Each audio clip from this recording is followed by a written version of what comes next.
Pace car dives to Gilligan's Island. Here they come, and there they go. We're racing in wine country.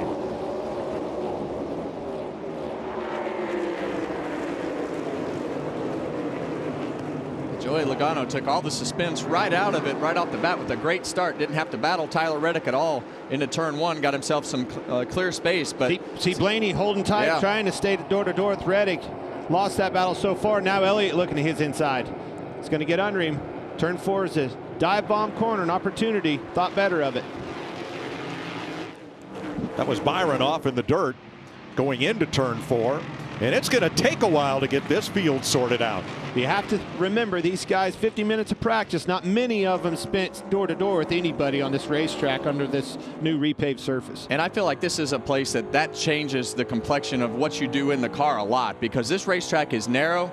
The way that you go through the rhythm of hitting all the curbs and where you hit them, everybody can do that on their own. But when you're side by side, it changes the whole complexion of the way that you drive. And if you get backed up in a certain section, then you get guys getting a run on you and you start to lose track position as well. Different down here in turn 11. You see that wall, no more tires, wall all the way around the corner. Kind of a blind corner now, if you will. They drive that corner different. Used to wrap right around those tires, stay on that paint, Kevin. Yeah, that really changed with the tires. The reason that they did that, because the tires would get knocked in throughout the race and be in different positions, and the paint would rubber up, and all of a sudden the left side tires on the paint.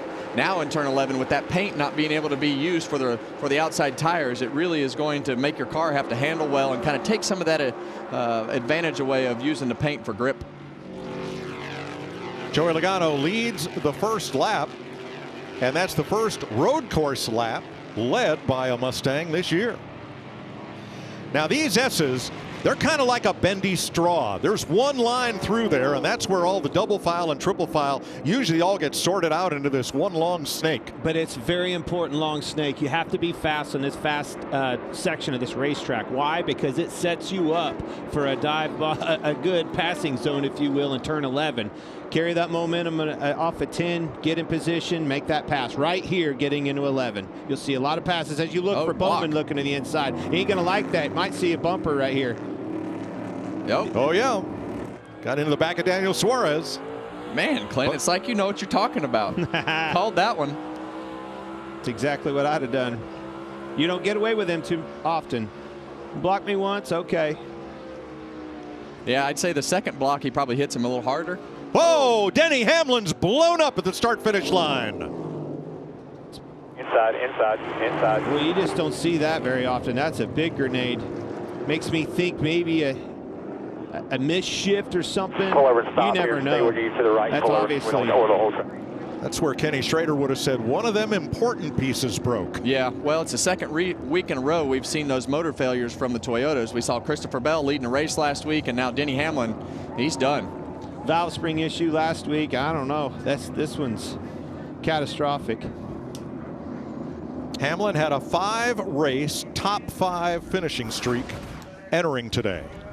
That just grenaded right about at the start of the adjacent drag strip. Yeah. Well, it gives us an opportunity to check with Larry McReynolds on today's race strategy. Well, Mike, I think it is a little bit early for anybody to be coming. Yeah, if you're at the back of the pack and you need adjustments, go ahead and come in. You're really not going to lose anything. But most of the crew chiefs are looking at this as a 2 pit stop race. Pitting at the end of stage 1 and somewhere around lap 70 with 40 to go. Remember, the fuel mileage is about 40 laps. You might consider pitting right before the end of stage 1. Do what we call flip the stage, but you will have to save a lot of fuel as much as possible to make it on one more pit stop. Maybe pit at the end of stage 2 for fuel and tires, then around lap 70, fuel only, make a quicker pit stop. The bottom line is the Verizon race strategy is a fluid situation today, guys. Fluid as in wine, Larry Mack? I wonder. Yeah. All right. Denny Hamlin goes up in smoke. First caution of the day.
NASCAR on Fox is sponsored by Progressive Insurance. Save when you bundle auto, home, or motorcycle insurance.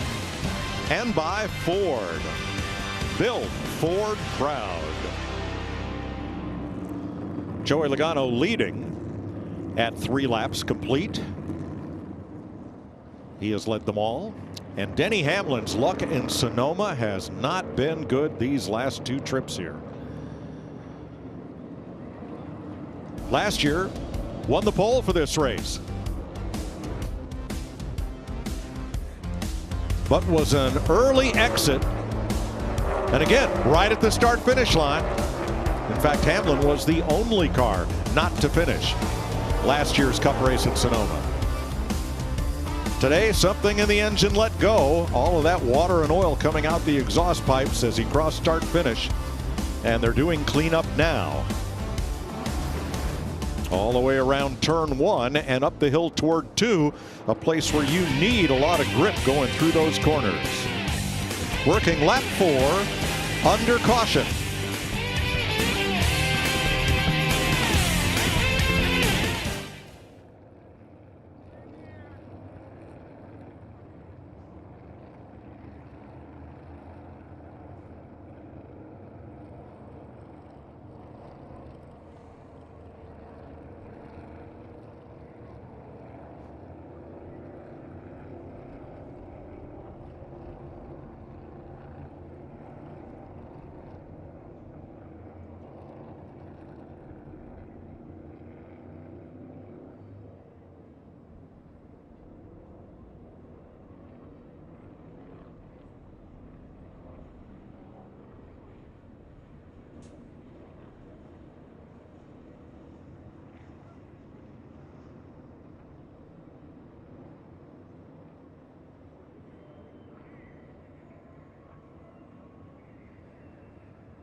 Coming up next on Fox, the XFL Conference Championship game. The San Antonio Brahmas take on the St. Louis Battlehawks for the right to play for the United Football League title. The playoffs continue next on Fox. Jamie? Well, Denny Hamlin, after 2 laps back in the garage, the day is over. You got out and you said to Gabe Hart, well, we talked about this in practice. Was there any indication that led to this? No, nothing. Yeah, just the gearing is a little weird for the track. It's there's a lot of high-end RPM stuff, but same as everyone else. And then it just blew up in lap 2. So I'm not really sure. They'll look at it and figure it out, but certainly not ideal. Thanks, Denny. Larry Mack looked at the data. No over revs on downshift or upshift. Something just broke. Now John Hunter Nemechek sliding through the oil into the turn 1 barrier. Kaz Grala just barely missing it, it seems. You can see he was way out of the groove, in trouble. Not a worse feeling than driving through oil like that, Clint. No. You just have no control, and it feels like you're on a sheet of ice. But back to the engine. You know, I think that the engine is definitely tough to diagnose. Let's hear some radio from the 42. I hit the fence from the oil. My right side's hurt.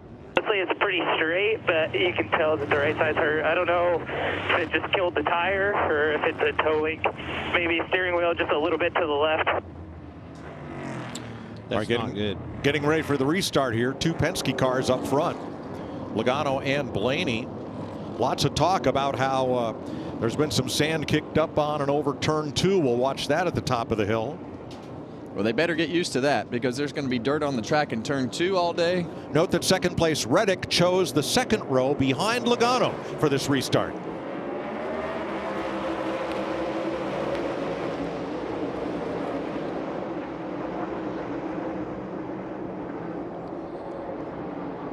Well, he's going to try to stay door to door with Blaney on the outside, and he's going to do so. That'll set him up for 3 down here to be on the right side of it. But if he doesn't get him cleared right here, now he's in trouble. Now Blaney's got position on him getting down into 4, but he's clear. Great job, Tyler Reddick, getting that back. Yeah, and I think a lot of that had to do with the speedy drive, Mike. I think that put him on the inside of the speedy drive into 1, on the outside of it into turn 2, and it paid off for him. Good choice.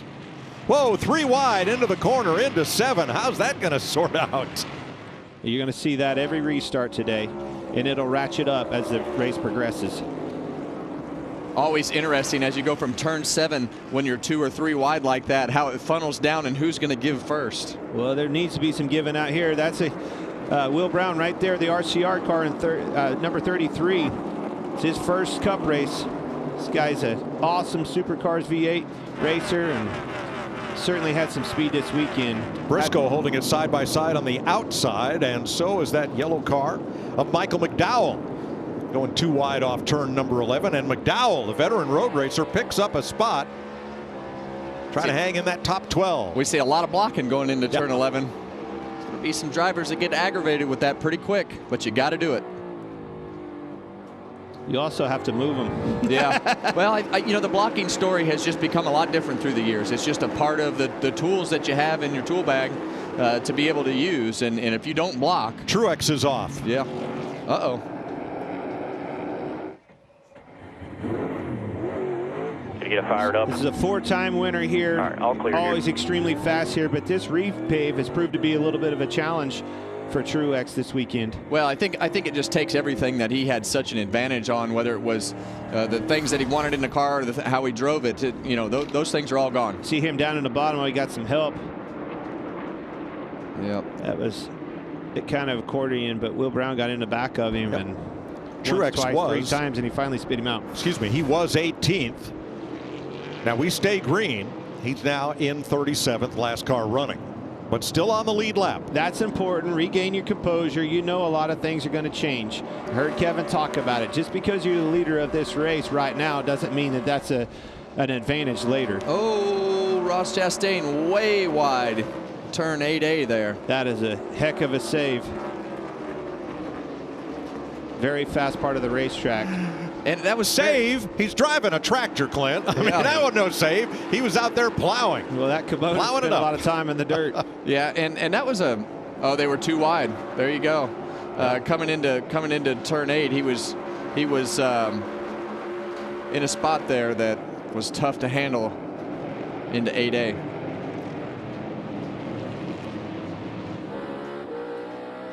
Tyler Reddick, the Monster Energy cam, chasing Joey Logano. So driving away clear by 5. Started second. And boy, choosing the lane behind Logano for that restart has made all the difference for Reddick. You see it right there. Last time by 114s for both the leader and Tyler Reddick, with Reddick besting him a little bit. Rest of the field in the 15-second bracket.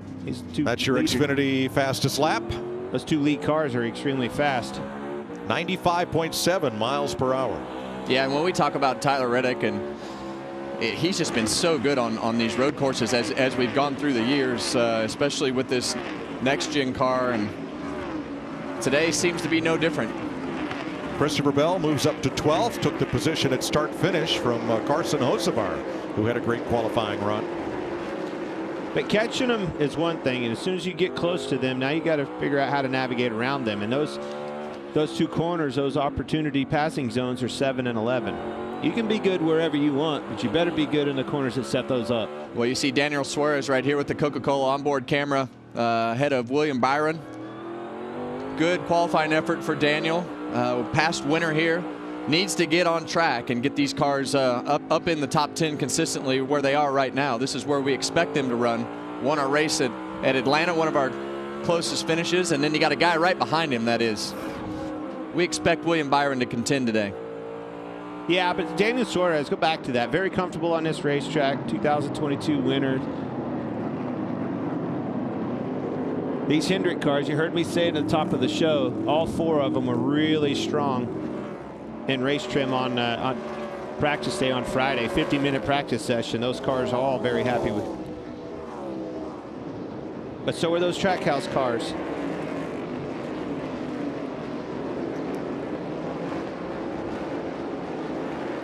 You see Tyler Reddick kind of making some ground there on Joey Logano, and as you look at it, I watched Tyler's lap and it looks more tidy. A little closer to the curb, a little straighter on exit. It looks like Logano's car's slipping and sliding around. Slipping and sliding a little bit more than Tyler's is. Yeah, I agree with that. Look at that. He's going to look to the inside of him. That brake zone was drastically better for Tyler Reddick. Well, did you see how wide that Logano had to swing out and create that opportunity there? But okay, that was 7, guys. You heard me talk about the 2 opportunity zones. Here comes the setup down the S's, the speed in the S's, into 10 to the next passing zone in 11. I don't think you're going to pass Joey Logano in turn 7. In qualifying, that was his strong suit, and that's how he won the pole, was that launch off 7 down into the S's. 11 could be another story. Yeah, he's trying to surprise him. He's way better under Be the careful brakes. what you say, Mike. I think it's coming up here in 7. Okay. But again, to the point, those are the passing zones, 7 and 11, and right there, that's where he got in position and tried to make the move. Josh? Well, you know, you guys talked about how good Tyler Reddick is on these road courses. And for him, the surprising number is that he struggled here at Sonoma. His best finish here is 19th. But when I talked with the team earlier today, they said a lot of that had to do with the mental aspect of the game, the fact that he just didn't have a lot of starts here at Sonoma, but the repave was a reset for him. And we saw that confidence in practice and qualifying on the front row. This team is really strong. They feel good about the car, and you see them putting the pressure right now on Joey Logano. He sure is, Josh. Joey's in trouble, slipping and sliding around a lot. Kevin, you were all over that. I think the pass is coming. Yeah, and what Tyler's trying to do is just he keeps showing him the nose, getting outside of his mirror, saying, hey, I'm in here, hoping that he'll cause Logano to slide that front tire, get up out of the groove a little bit in one of those moments. But he's got to stay close right here through 10 because that's where he wants to make the pass, but he's just not close enough. Reddick leads all drivers in this 7th generation car with 3 road course wins. And yet Logano's able to hold him off one more time. We're going to take you Fox side by side, so if there is a pass for the lead, you won't miss it. You're watching NASCAR from Sonoma on Fox.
Joey Logano continues to lead. He held off one charge at turn 7 from Tyler Reddick, while you saw William Byron slowing with what he feels is a left rear tire going down. Byron on pit road. Yeah, he certainly was talking about it, and so was his teammate Kyle Larson in the 5 car. You see William Byron said, we need to pit. This is a problem. Yeah. And he drove off the racetrack too. So Regan. Well, guys, he came on the radio, thought it was a left rear flat. The team told him it appears that the tire is up. They're worried it may be perhaps some blistering or something else going on with the tire right now. Early in the race, he had been loose through the lefts and tight through the rights. We'll take a look at that tire as soon as we can. Well, we heard a lot of the teams talk about those blisters might pop up today. Just didn't know how bad, and also have some delamination at the seams. So here is Byron going off outside turn 1 a couple of laps ago. I'd say he just got loose in that high-speed corner coming around 1 and chased it up the racetrack. A lot of guys have spun out there. He was able to keep it underneath of him, but had to drive off in the dirt to do it. And it's such a fine line through this section right here where you see our leaders going through turn 1, right? You want to be right, the left front, right against that wall, right on that line all the way to the left, all the way up. And if you get to the right in turn 1 just a little bit, it's super easy to slide out of the groove. Whoa, big lockup for Ty Gibbs in the wall. Turn 1 and caution is out for Gibbs. Oh, the right front is destroyed on that number 54. Yeah, you can bring it to him right away. When he slid into that, it looked like the right front was turned out. I'm wondering if he got in the wall in 11. Well, I think that's the carcass of the tire hanging out there. It looks like the whole wheel is turned. You're right, Clint. It's rare. That's twice. I know. Got me twice in one day. You're finally paying attention. Yeah, he was smoking down the front straightaway, so something happened earlier. Let's think about this. And this is just a guess, but we've always talked to see he's already into it. I'm wondering if he got in that wall in 11. Used to be tires. Can't get away with that now. Second caution of the day. Pow.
Sponsored by Credit One Bank. 16 laps complete. We're under caution. Here's our aerial coverage provided by Goodyear, powering the race from green to checkered flag and every mile in between. Goodyear, more driven. William Byron's tire was not blistered. He reported a slow leak. Yeah, it looks like Joey Logano came to pit lane right there. This is the start of the strategy. We know that Larry told us that we could make it to the end of stage 2 right here if we pitted. So not everybody took the bait. I can't tell if he's the only one or not. That's a 16 Allmendinger's in.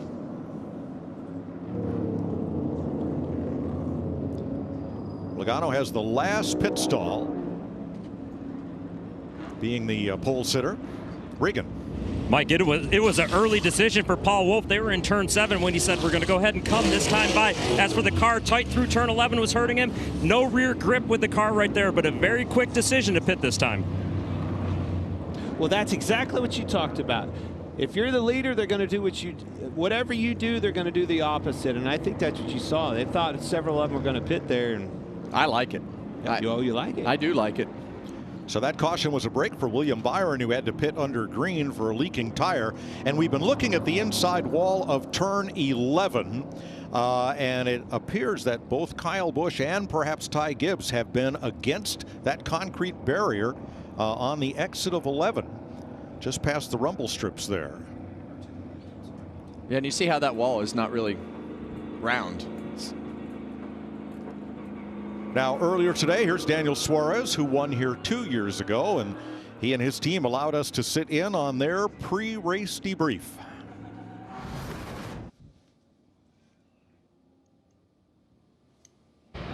Then I could think of the kind of symbolizes how our season's gone so far. You know, we got that win at Atlanta, which was great, but we've struggled.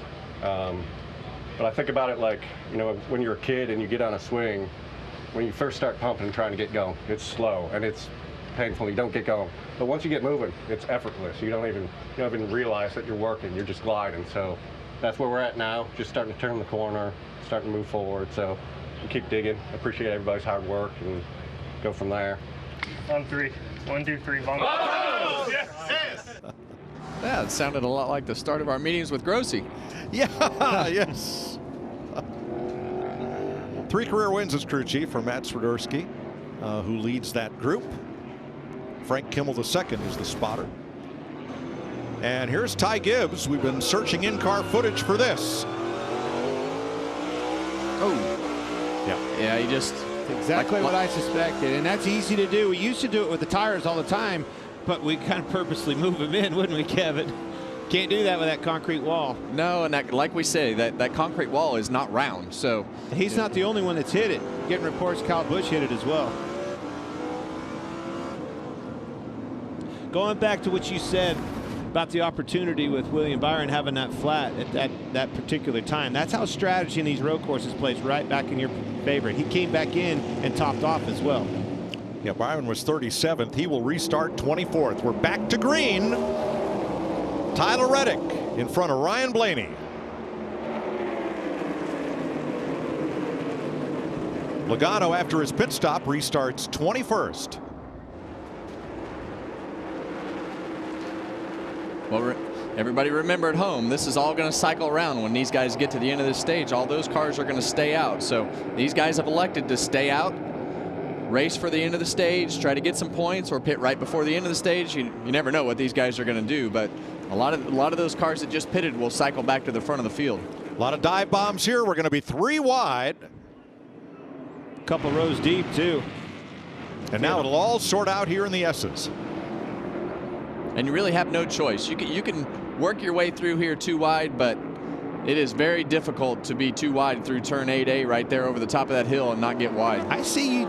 I hear you saying work your way through, and who is doing that the best is this Will Brown. He's continuing to impress, getting up through the field. Not a lot of passing. Oh, no, I think that's Chase Briscoe off the track. It is. And the yellow waves. Track. That's that blind corner as you come up over the hill in 8. Man, he's got a lot of rear damage. Ricky Stenhouse involved. We don't usually see a lot of cautions here. We're seeing a lot of cautions. Well, we knew that this new asphalt was gonna wreak havoc on things. And yes, sir. I think that's the toughest corner on this track, 3A. And look at Logano, who restarted back in the middle of the pack and got himself in trouble, as happened to Ty Gibbs in yesterday's race. But turn 3A, you're on the gas all the way through that corner, and it's a blind corner exit. You can't see over the top of the hill to know where the edge of the pavement is, much less where anybody else is. Well, we see Chase Briscoe around. We can't really tell if he got any help. Barely a miss by Truex. Oh. Man, I love the Logano strategy, but this is the other side of that, Clint. The risk of the track position. And he's in big there's trouble. Logano coming across. He's already been hit, though, and then hit again by Harrison Burton. A lot of damage on the front of Harrison Burton as well. Man, oh man. The same thing happened yesterday. Yeah. Lose that track position, mired in traffic, get yourself in trouble. Caution waves for the third time today.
At Sonoma, turn 2 and turn 3 are very hard just because you have that transition from going uphill to back downhill and you're turning right in the middle of it.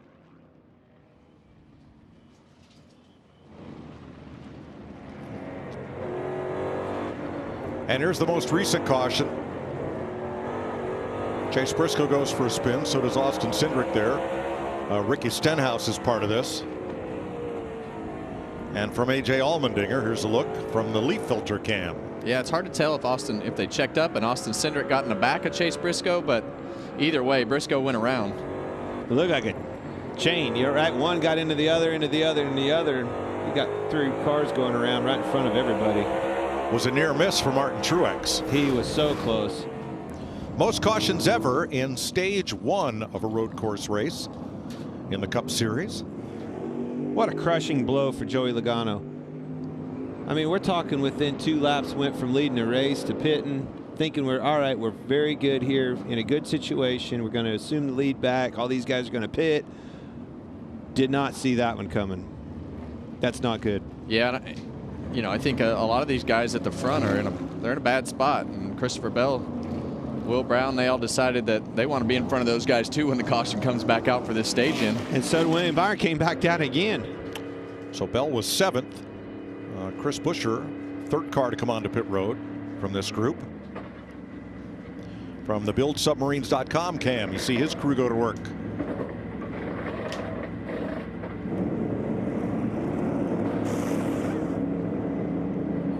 Four fresh Goodyear tires, tank of Sunoco gasoline, off he goes. As a driver, I just never knew how this was all going to play out. If I'm in the middle or the back of the pack right now, I'm thinking, how in the world is this ever going to work my way? And then all of a sudden, one caution, everything clears up, and you've got clean track in front of you. So Michael McDowell up to 7th place with the Ford Performance cam there. And Logano back in.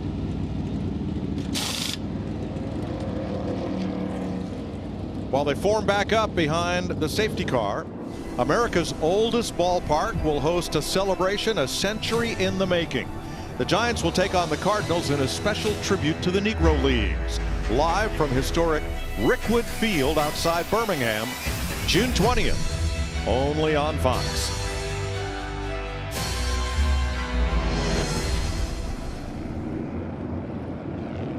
Tyler Reddick leading Ryan Blaney. Jamie?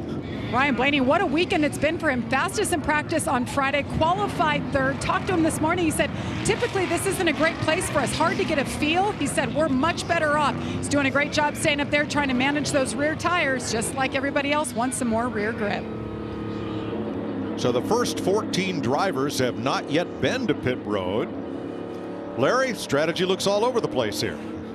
Yeah, as I said, Mike, it's fluid strategy depending on cautions, but I do see 2 distinct strategies. I think right now everybody that's pitted, they plan on going to the end of stage 2, which happens at lap 55. But I think if you're one of those drivers, there's 15 of them that's not pitted yet, you're going to pit here at the end of stage 1, and you can make it from there on one more stop, as I said in the Verizon race strategy, around lap 68 to 70. So I think I'm seeing right now, depending on cautions, 2 distinct strategies. Okay. Reddick will be on the outside as they come to the start-finish line. Ryan Blaney inside. Then the Hendrick duo of Elliott and Larson. Add Bowman to that mix. There's the Toyota Camry XSE, all new for 2025. Leading the field around and about ready to head for Gilligan's Island. That's where they parked the pace car off to the right, exiting turn 11. Showing your age, Mike. I know what that means. They called it that because if you had to pit over there in the early days of NASCAR at this racetrack, there was no escape until after the race, no tunnel. All right, back to green.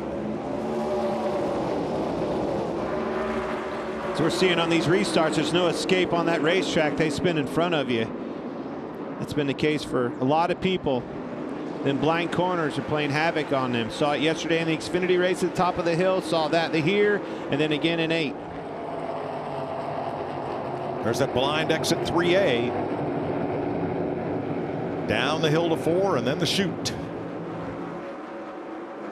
Chastain to the inside, 3 wide mid-pack. Now double wide.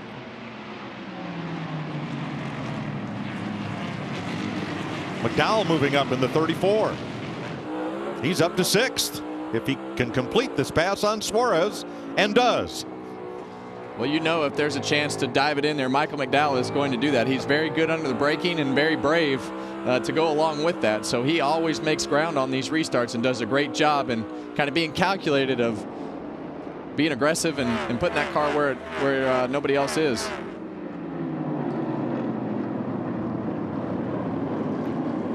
Chastain with a look under his teammate. Can't get alongside Suarez exiting 11. But right behind him, they're battling side by side, Corey LaJoie and Todd Gilliland. Great battle here as they come up the hill for 9th place. A lot of stage points. A lot of guys up here looking for stage points. Makes a big difference in their day. Corey LaJoie, you see him up there Chastain's looking for stage points as well as his teammate Suarez. Very valuable. Hocevar, 77, one spot out of the top 10 as we come toward the end of stage 1. Riding along with Kyle Larson here. He's the first of the 3, count them 3 Hendrick Motorsports teammates.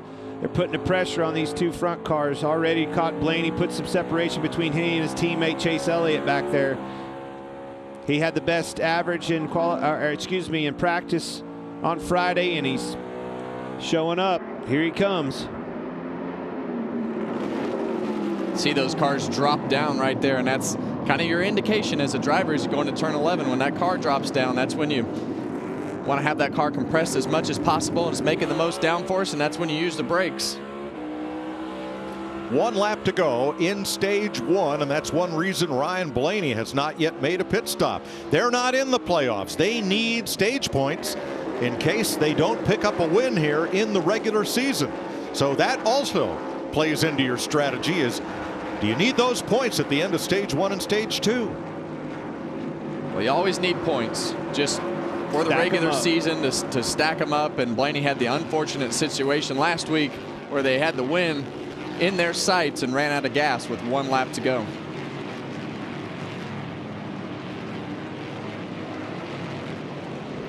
See Tyler Reddick get a great run off of turn 7 right there. All downhill until you get to the crest over here at the top of 8A, and then back downhill again. Such a rhythm section through those S's.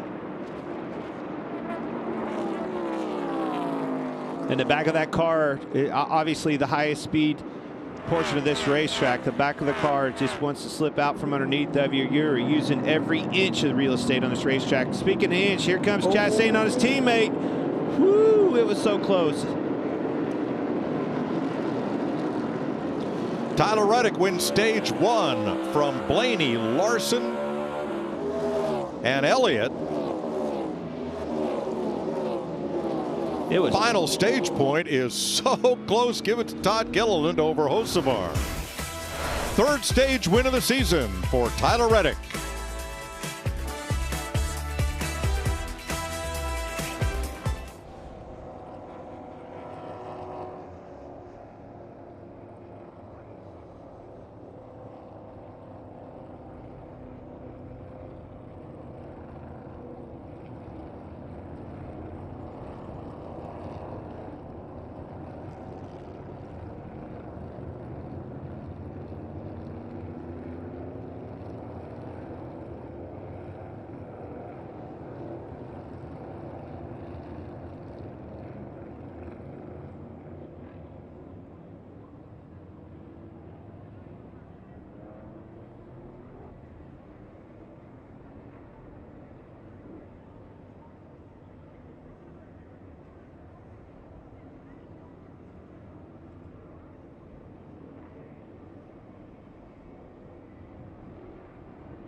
Welcome back to Sonoma. We are under caution at the end of stage 1. Here's Jamie Little.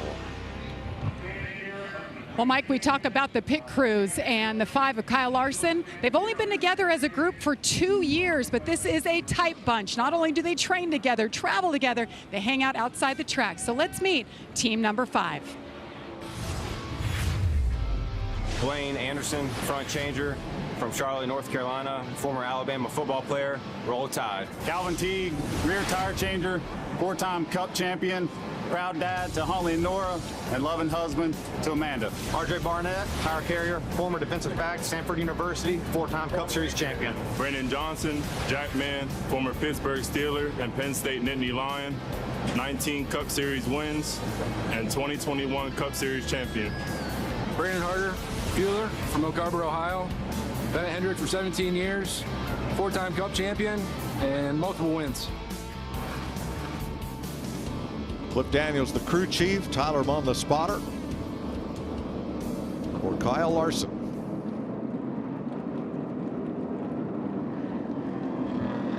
As they come around turn 11 behind the safety car.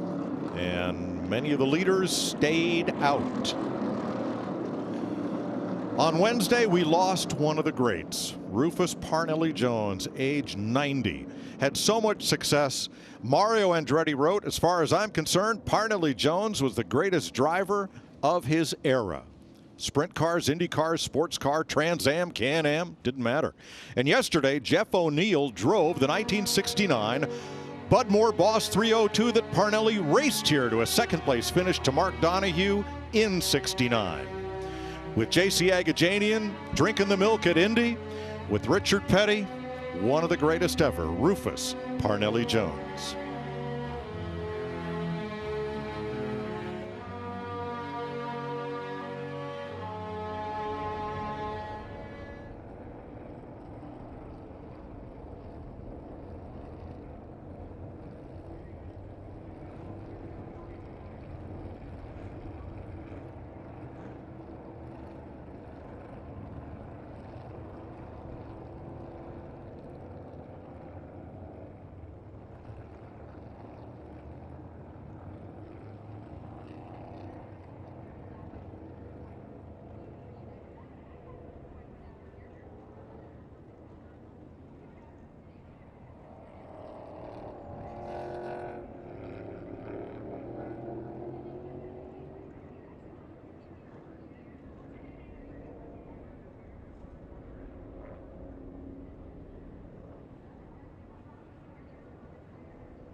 Watching from the Turn 11 Hospitality Suite area, newly built just a couple of years ago here, and a great option for viewing the action here at Sonoma Raceway. There is the Turn 11 Suite all around the outside of that corner. Great place to watch a race from. It is a great place. I went there yesterday and watched the Xfinity race, and it is pretty awesome to see those cars coming straight at you and shoot through Turn 11. Here's your Progressive race summary. Joey Logano and Tyler Reddick are this race's 2 leaders. 36 cars running. They're all on the lead lap. Ty Gibbs and Denny Hamlin out of the race. We've had 17 green laps. We're about to complete the 12th under yellow. And we'll go back to green for stage 2. The first 14 cars have not been to pit road. Yeah, you know, they've just run so few green flag laps that they needed to keep the track position. We see what happened to Joey Logano. That's that track exactly position. right. You just don't want to get torn up.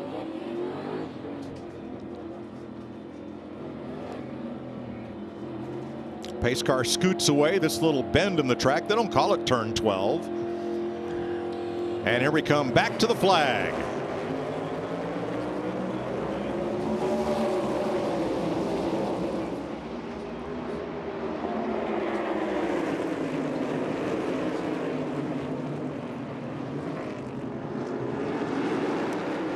Blaney got a good run, but Reddick is going to yard him into Turn 3.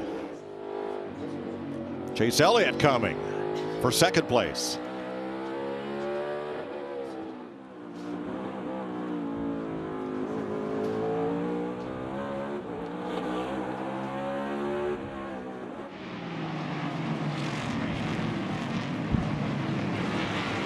He got pushed wide. Yeah. Slipped up on the exit. Yeah, and you see it cost Chase Elliott a spot right there to Kyle Larson. They kind of got tangled up and kind of banged wheels right there, and Chase had to check up for just a second, and Kyle Larson was in the gas going right by. Didn't take much at all. Ross Chastain picked up a spot in all that. Make that a couple of spots for the 1. Yeah, Ross has been really aggressive on all these restarts, making up positions. Ross Chastain aggressive. I love it. Always. Yeah. Ooh, Corey LaJoie goes wide, but holds on to the spot.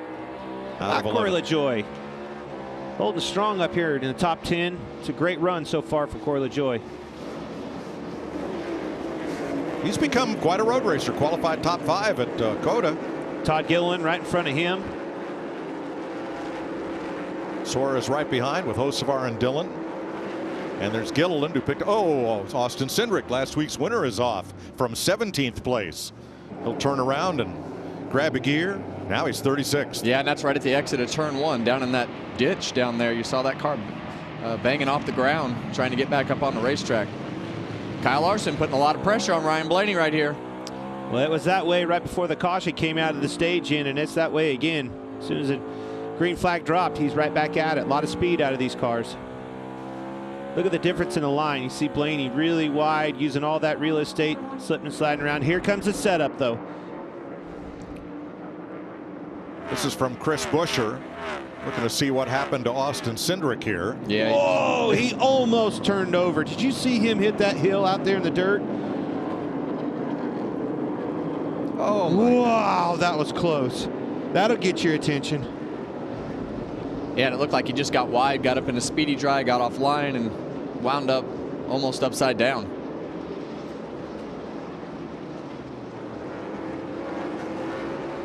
Very impressed with Tyler Reddick so far. A lot of speed out of his car. And a great job leading his field. Hitting the mark, staying on this racetrack. Carries a lot of speed on the exit of the corners. I've noticed that off of 7, the car has really good grip up off the corner under the throttle.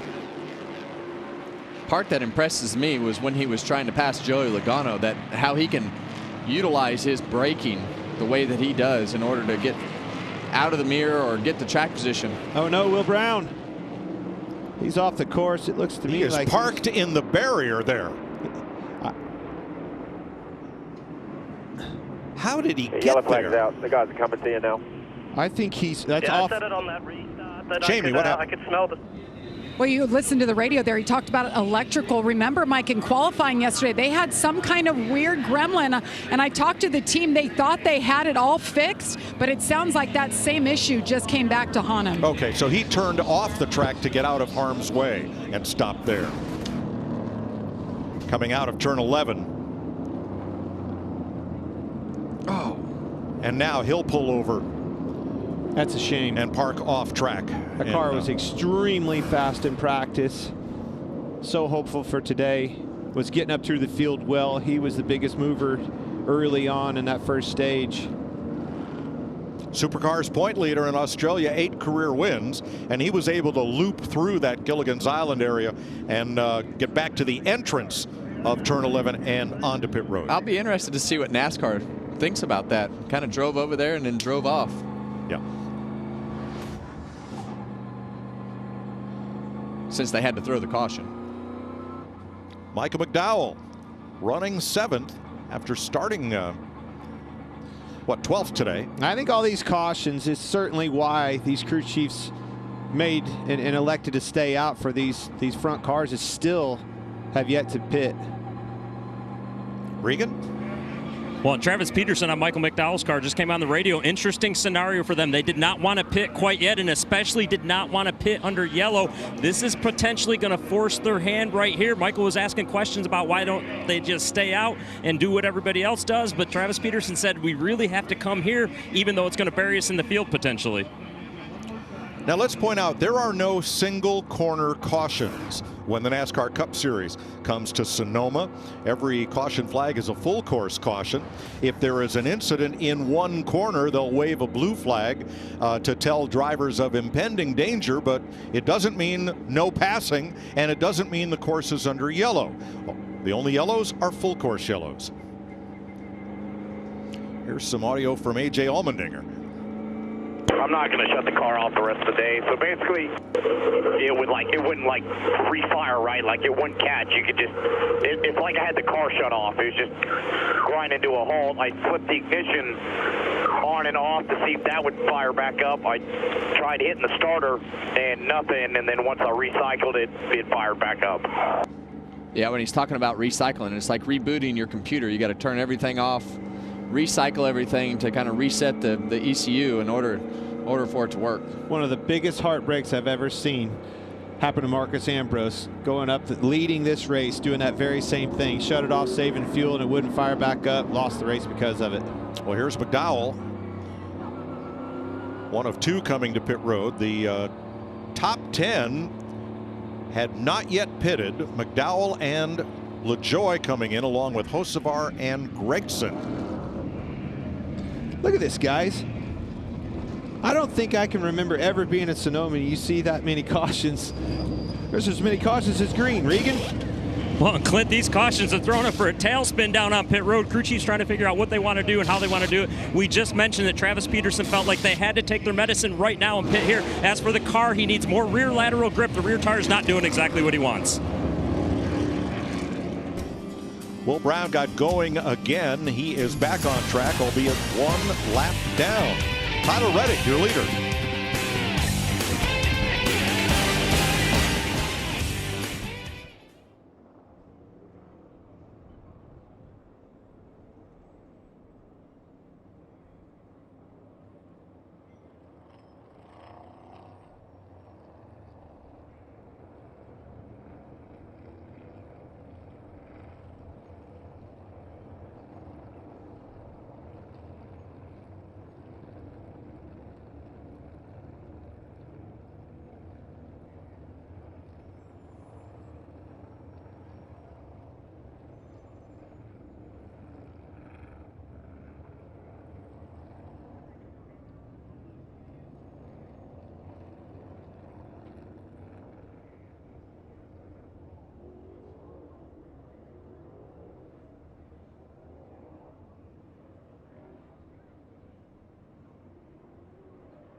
country. Those are 1950s sports cars. That's a Ferrari Testarossa, even though it's not red.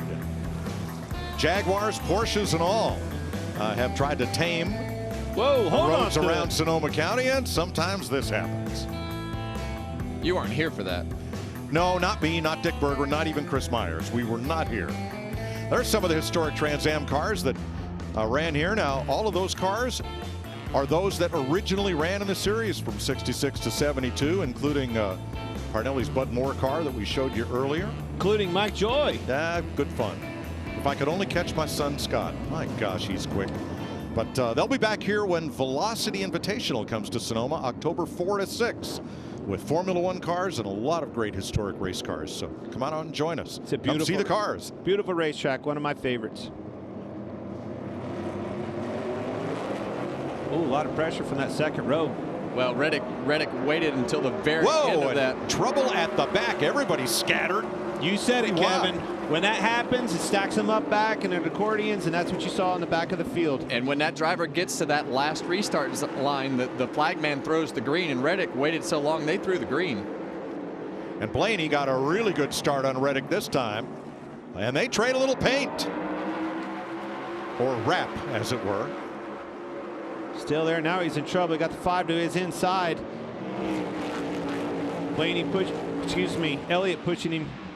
5's to the inside of him and 7. He's got him clear. Kyle Larson a second.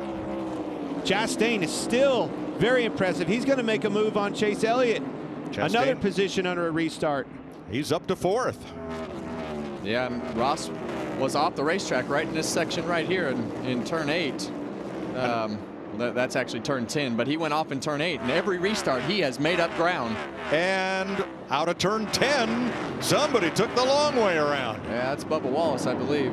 Barry in trouble, locks him up, catches Truex, Cam Waters, Austin Dillon, Brad Keselowski, William Byron, and everybody else. Unbelievable. Boy, you saw him slide, and he was way off the track and in big trouble. I think he was in there probably too deep, and when those tires get locked up like that, almost like you're on ice. That started all the way back at turn 10 with, was that Allmendinger who way off in the dirt? Perhaps. He got a bunch of them. Yeah. One car went off at turn 10. They were side by side coming into the corner. Somebody kicked up a ton of dust, and from there on back, it was trouble. Here they come. See it back here. Keep an eye on them.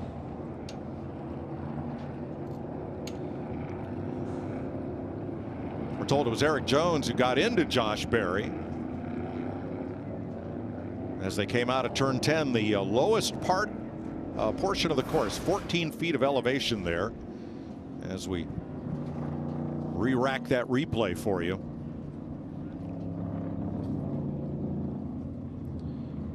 My gosh, the cautions. And it just gets harder the more they fall, especially for the guys that are out on the racetrack still. Okay, here we go. See the car way off in the dirt, going to come back across. That's not going to be a factor, is it? Well, he made a block on Eric Jones behind him was the thing. Eric Jones was already there, pushed him into it, and 1, 2, 3, 4, 5, all of them. He wrecked them all. A lot of pushing and shoving on these restarts. A wild one into the inside of turn 11 here.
NASCAR on Fox is sponsored by Toyota. Let's go places. 36 laps complete, under caution again. 6th time today. So Bubba Wallace goes off track. Everybody moves over toward the right. Josh Berry gets tagged by Eric Jones. And then coming into the corner, Jones taps the 20. Bell goes around, catches Byron, breaks his toe link. Truex squeaks through with minimal damage. Waters is stopped. Keselowski is stopped. Dillon is around. There's cars everywhere. everywhere. Did I miss anybody? No, there's just stuff everywhere, Mike. And it all started from, it looked like when the four of Josh Berry went down to block Eric Jones, who had a run and clipped the right rear corner of the bumper and just sent him into the fence and locked the tires up.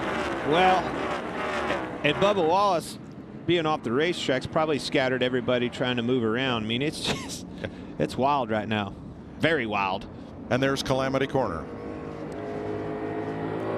I do not want to be in the middle of this pack. I want to be far in front of it or far behind it.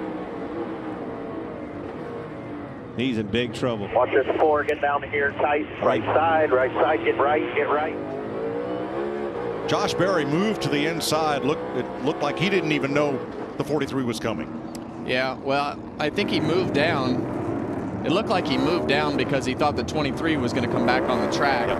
And then he noticed that the 43 car was there and went to block and just ran out of room. And then it shot him into the inside wall like a torpedo into the rest of the pack.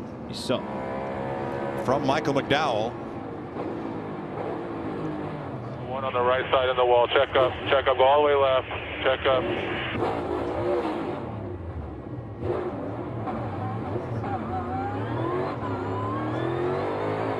Wow. All right. What did Josh Berry and Rodney Childers talk about here? No idea. That dude was on my right rear like that. Like, where the are these guys going? I don't see anything wrong. Oh, you'll see it when I get there. Yeah, and I'm sure that Josh just felt like the car was destroyed. You know, bouncing off the inside wall like that. Yeah.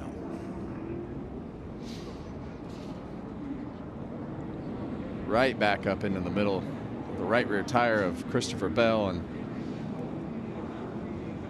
from him sitting inside the car, he felt like, and he did, get hit in every corner of the car. Yep.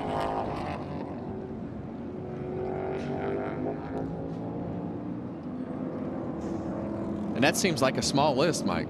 It does. I saw more cars around than that. Maybe if there was not contact, they were not considered involved because Keselowski and others were stopped there. And here comes Todd Gilliland, who fought his way up into a top 10 spot at the end of the stage. That's an especially tough break for Berry. With the notice of Stewart-Haas Racing shutting down at the end of the season, everybody associated with those 4 cars, they're all auditioning for jobs for next year. And this was a tough moment for Josh Berry.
The Toyota SaveMart 350 on Fox is sponsored by Credit One Bank.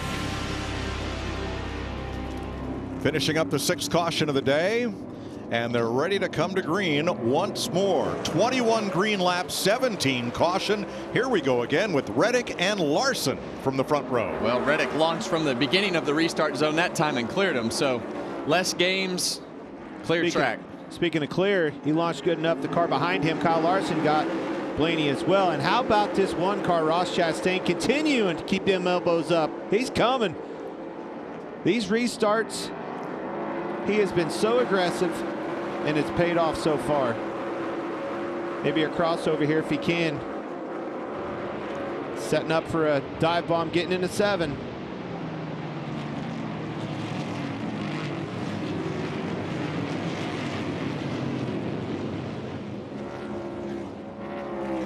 Blaney holds him off for 3rd. Elliott 5th, Bowman 6th. And Jones, who was involved in that incident, oh boy, there goes Cindric all the way to the tire wall, and 2 more. Yellow flag fever. And McDowell. Just and Noah Gregson. We're going to run out of cars. My goodness. Tires are up. Get caught up here. Another one that had just pitted. Got caught up in some more stuff in this field. 7th caution of the day. This is wild, Kevin. It's beyond wild. Now it's getting frustrating. Michael McDowell was, I believe, on the tail end of that. Was Austin Cindric first around.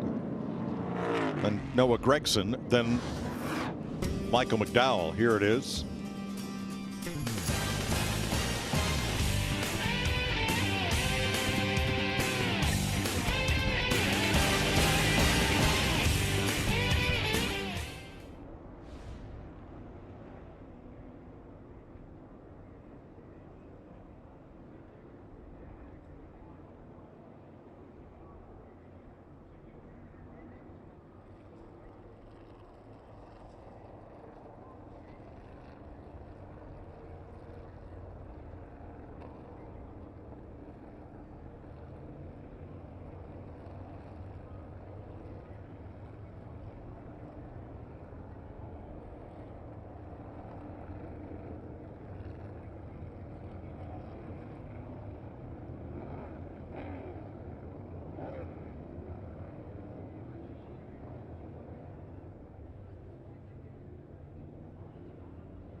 A lot of yellow flag fever in wine country, California. 7th caution of the day. Austin Cindric goes spinning. Noah Gregson goes around, and as everybody stacks up, Michael McDowell, one of the favorites, gets turned and into the tire barrier that they are reconstructing now. William Byron, 1 lap down, will get the free pass. So the AMR safety crew, joined by the Sonoma Raceway track workers, putting that tire wall back together well off the racing surface. Well, they don't build them like they used to, and it's a good thing, because look at this gallery of big hits at Sonoma. That's Aussie Dick Johnson. Yeah, I wish we had the audio of that one. And the hits just keep on coming. Oh, goodness. That's why we don't have unprotected tire barriers anymore.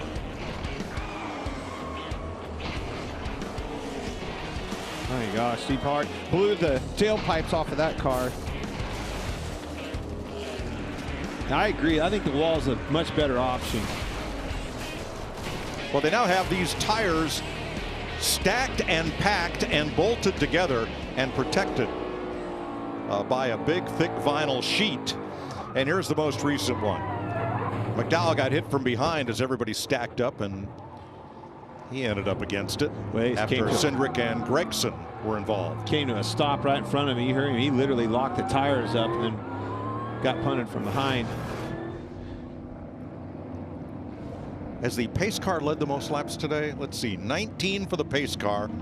No, 24 for Reddick, 16 for Logano. We're almost halfway through this race, approaching it, and the top 7 cars haven't even pitted. Larry, what are we going to do here? Well, you know, we talked about the fuel window being around 40 laps. We've just completed 41 laps, but essentially 25 of them have been under caution. We're getting closer and closer to where those drivers that's not pitted yet, which is the top 7, can all but make it to then stage 2. But I find it interesting. Alan Gustafson, Chase Elliott's crew chief, just asked him, if we pit under green, can you make lap times at the beginning of a run without hurting the longevity of those tires? So they're really concerned about the first few laps when they put sticker tires on, especially under a green flag stop.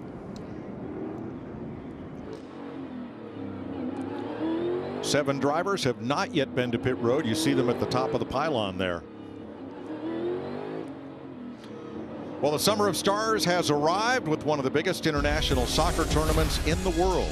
It's the Euros, kicking off this Friday when Germany takes on Scotland live on Fox. Coverage starts at 3 p.m. Eastern Time.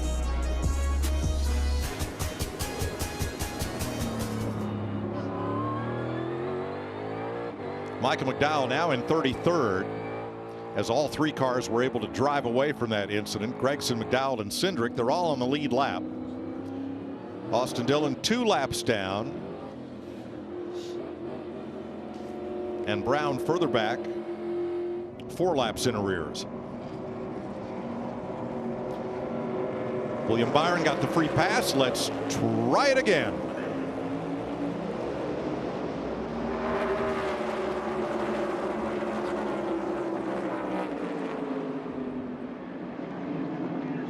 Chastain around the outside again. Flat tire on Austin Dillon.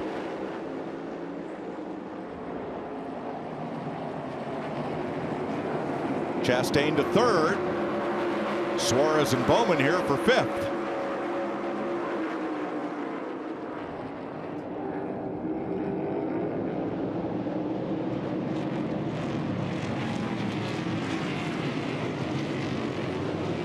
Well, this is where those guys got in trouble last time. Coming through the S's right here. Didn't get single file by 8 right here. Austin Cindric and Noah Gragson made contact off into the barriers. You gotta get single file, where it causes, you have the opportunity to cause trouble. Well, eventually you're going to learn. Let's calm down here. Let's make some laps. Let's not wreck ourselves out of this race. Let's get to the end and be a factor.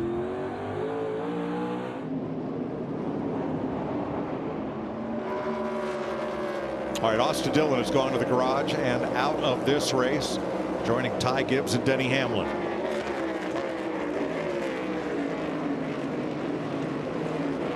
That's a shame. Another heartbreak. Austin Dillon was fast this weekend. Was very good in practice. Had good speed. Now those RCR cars, nothing to show for it. Well, I tell you what's not a shame is we made a lap.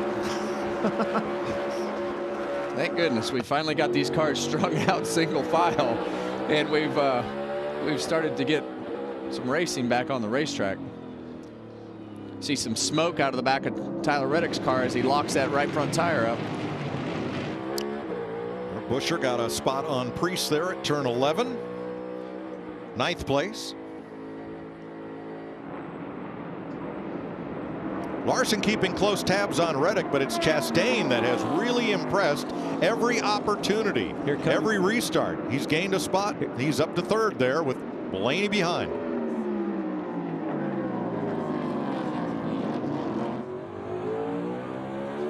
He had a run on him in 10. Tyler did a great job of driving way deep into turn 11, and you alluded to that earlier. That was his strong suit, getting into the corners under braking, and it showed right there. Yeah, I think, you know, we saw Kyle Larson get into the barrier yesterday during qualifying. I walked through the garage last night during the Xfinity race, and Cliff Daniels was down there doing some body work, and Kyle's been patient at the beginning of this race, and we all know he's as cool as the other side of the pillow. Just being patient back there, waiting for his turn, but it seems like that car is a little bit better than Tyler Reddick. You dropped a little Stuart Scott right there. I like that. Oh, well, you know, they gave me a phrase this week, Mike, instead of a word. He was a great one. He was a great one. Jamie. Well, Ross Chastain was one of 3 drivers that did the tire test here at the end of March, and Phil Surgeon, his crew chief, told me they felt like they were the best, so they were very optimistic coming in here. In practice, they were losing rear grip too quickly. They made some good adjustments. Today, losing a little bit of rear grip, but as you can see, that car is hooked up. He's pretty happy with it. Taking advantage of every opportunity. He has been taking advantage of all these restarts to put himself where he needs to be. He's done a great job in being aggressive in every chance that he gets. How about Chase Elliott in 7th place there? We listened in.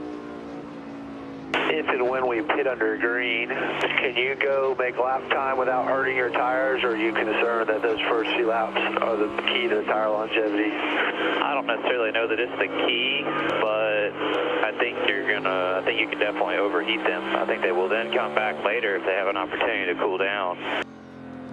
Larry, what are they talking about pitting under green? It's only 10 to go in this stage. Well, I think we may have some, Clint, that will do what we call flipping the stage, and that's pitting the closed pit road with 2 to go.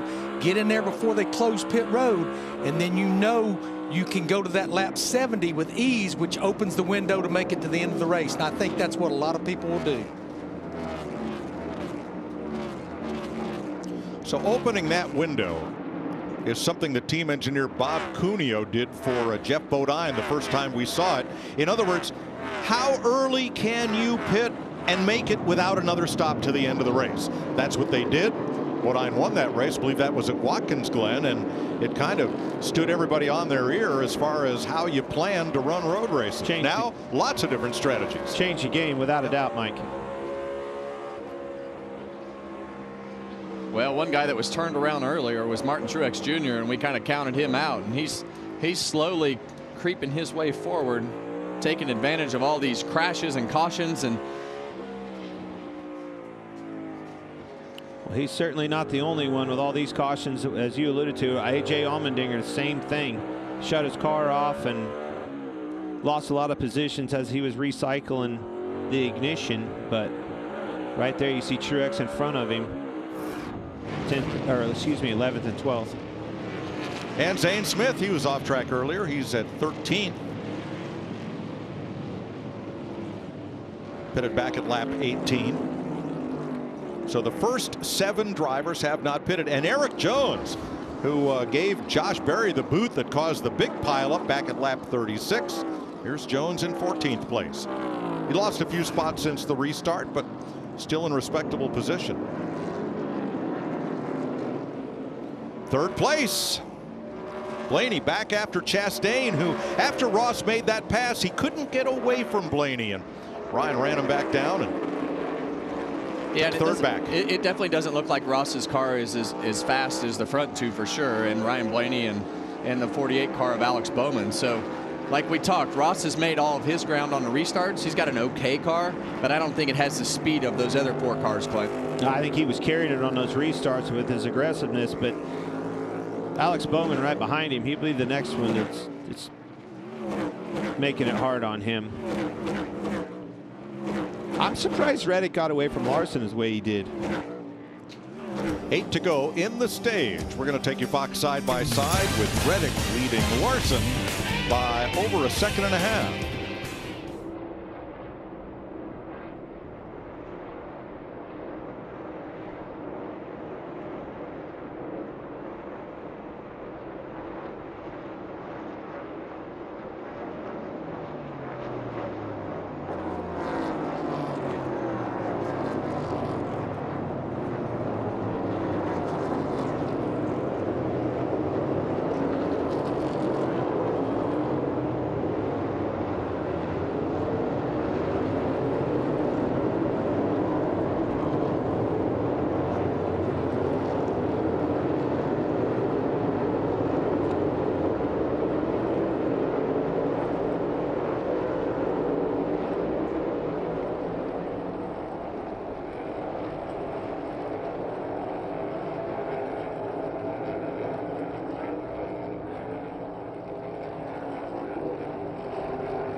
Welcome back to the Toyota SaveMart 350 at Sonoma Raceway. Here are your Toyota top performers. Tyler Reddick has now led 32 laps, most of any driver. Martin Truex Jr. in 11th, Eric Jones 15th, and Christopher Bell in 23rd. 6 to go in stage 2, and still the top 7 drivers have not been to pit road at all today. Well, that first one that just snuck into the picture right there behind Daniel Suarez is Chris Buescher. He's already pitted, so he's one to keep an eye on. There's no question about it. He last pitted on that lap 21. 5 to go in this stage, Larry Mack. I say this a little tongue-in-cheek, but Ryan Blaney continues to ask Jonathan Hassler, let me know if we need to save or anything like that. If we're close, no matter what, let me know.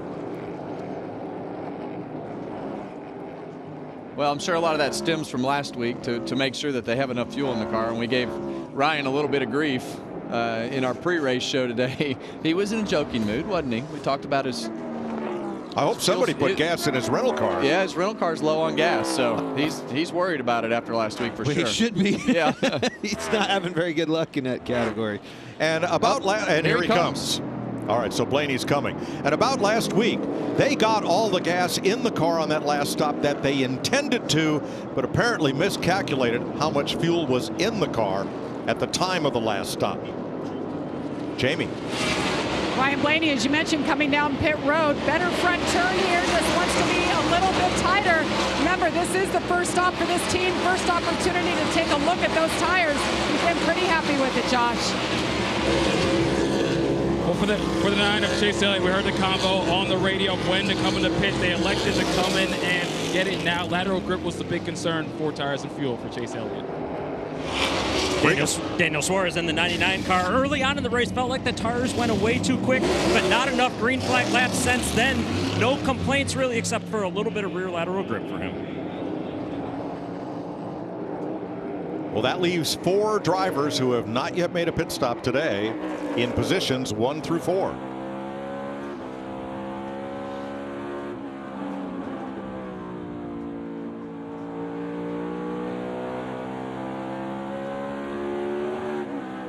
And Larson's coming. Ross Chastain as well, and Alex Bowman. Everybody but Tyler Reddick has now made an appearance on pit road.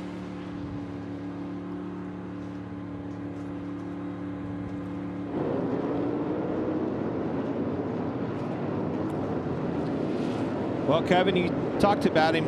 Who's that going to be? Here's Jamie. The Elk Grove, California native, Kyle Larson, in his pit box, said he's good, doesn't need anything. Hasn't said much about the race car. Did feel like he had a blister early on. They're going to take a look at those tires. 4 tires, wait on fuel, wait, and away he goes. Well, that's the most important thing right now, is making sure that fuel tank is full. Has to be full. So Tyler Reddick, the race leader, when he takes 2 to go, pit road will close. Of course, if he comes onto pit road, then somebody else will close it when they come around. So he has the luxury of being the last driver to stop with 2 to go in stage 2. Through turn 10 and headed for pit road is Reddick. On the right of your screen, Chris Buescher, who pitted back at lap 21, will take over the lead. Josh. A dominant start to this race for Tyler Reddick. Led 35 laps so far. No complaints. Been quiet on the radio, just asking about the strategy. He's in for 4 tires, and they said wait on the fuel. Wait to get it packed, and the car is down. The fueler is still connected, and finally he's away.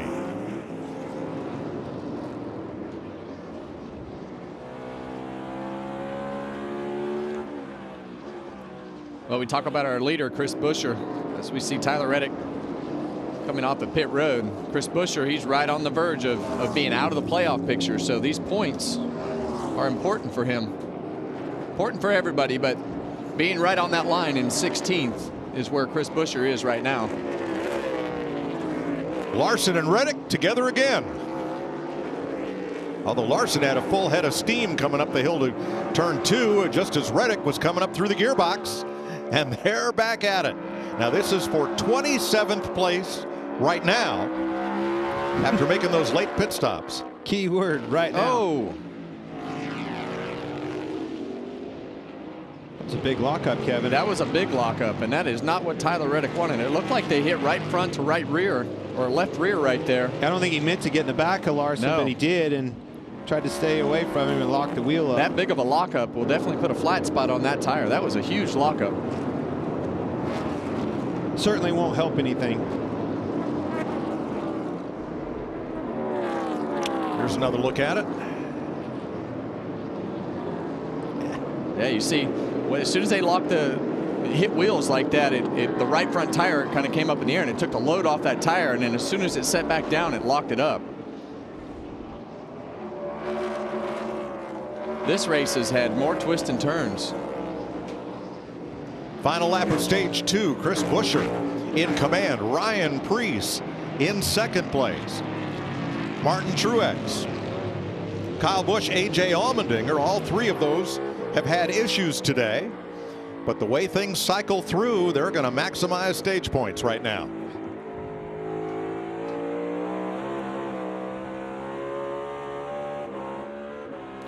The Toyota cam for Truex giving these views as they come down to turn 10.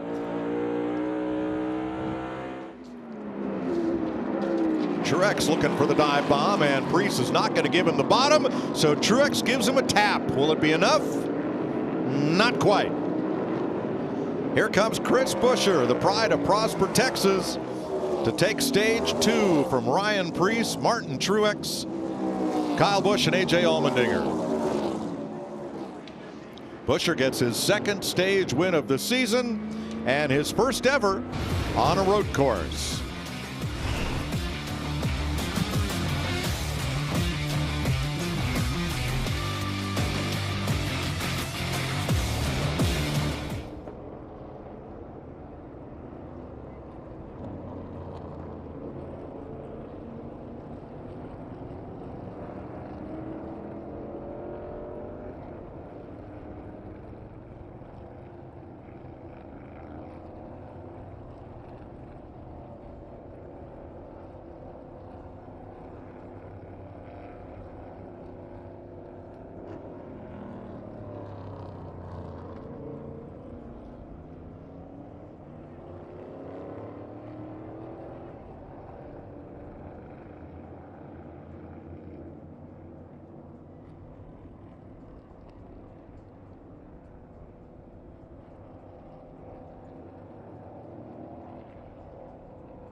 tire damage here. Inside.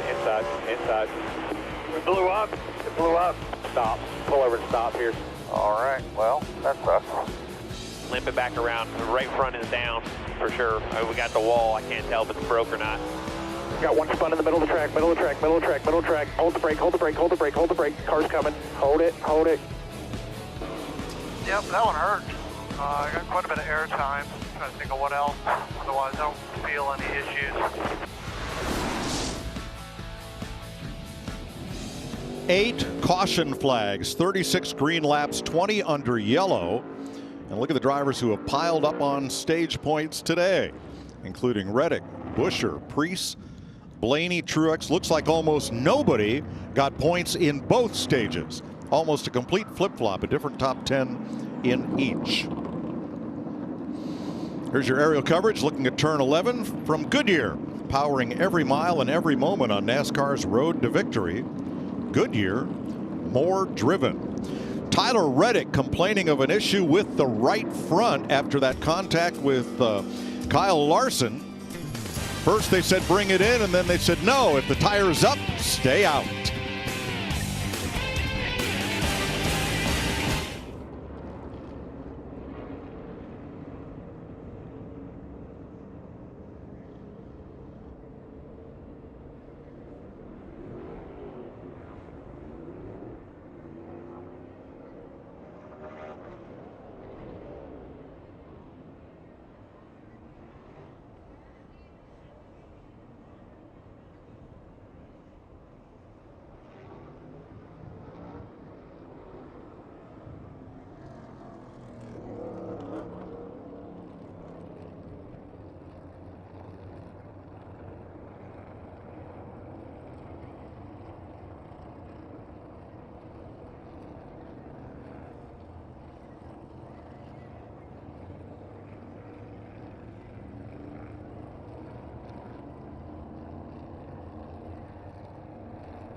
Shannon and Jamie here getting you set to start stage 3 out in Sonoma. An eventful day for Joe Gibbs Racing. 2 of their drivers having issues early. But what about the 4-time winner Martin Truex Jr. at Sonoma? Started 21st, just finished 3rd in that stage. Yeah, adventure would be the day that I would describe for Martin Truex Jr. If you look at everything he's been through, you said started 21st. Right here, this is on lap 7. They get kind of bottled up in turn 2. He gets spun around, it's off in the dirt. This was the huge wreck we talked about in turn 11 on lap 35. But Shannon, if you watch, this clears out. It looks like it could be really bad for him. You see the window open up. Truex is able to slip by. The damage to his car looked fairly minimal.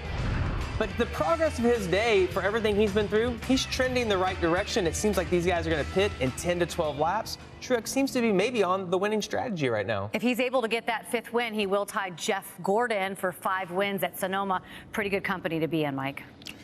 Thanks, Shannon. Jamie, appreciate that. It's time for our final Credit One Bank ones to watch for this season. And Clint, you get first pick. Well, it's almost as if they were hearing me under break. It's exactly who I'm going to pick. Martin Truex Jr., he is in the spot, ladies and gentlemen. Finally has the track position. He's going to be able to pit, has the lead, and he's going to keep it. I don't say lead, but he's with the ones I think he's going to have to beat, he does. It seems like everything's a gamble, so I'm just guessing here. But I'll take the fastest car in Kyle Larson. He's won here before. I think he can do it again. I think the trophy's going home to Northern California, but I think it's going to be Tyler Reddick. 3-time road course winner. It's his home race. Pitted for the first time at lap 52. Got one more stop to make. Yeah, Tyler Reddick. And those are your Credit One Bank ones to watch. So, Chris Buescher, Ryan Preece, Martin Truex, Kyle Busch, A.J. Allmendinger. A lot of new faces up front. Brad Keselowski started this race out back. He's in 6th place now. Eric Jones in 7th. Todd Gilliland 8th, Joey Logano 9th, Harrison Burton in the top 10 for the first time today. As we get ready to restart.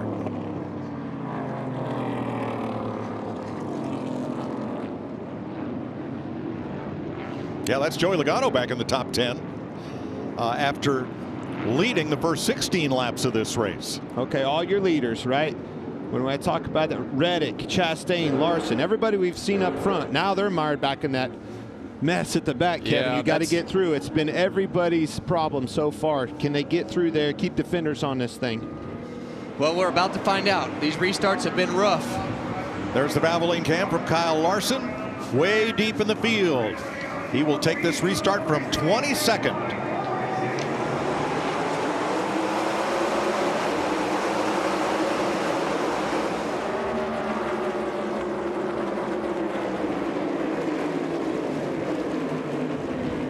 Truex and Preece for second.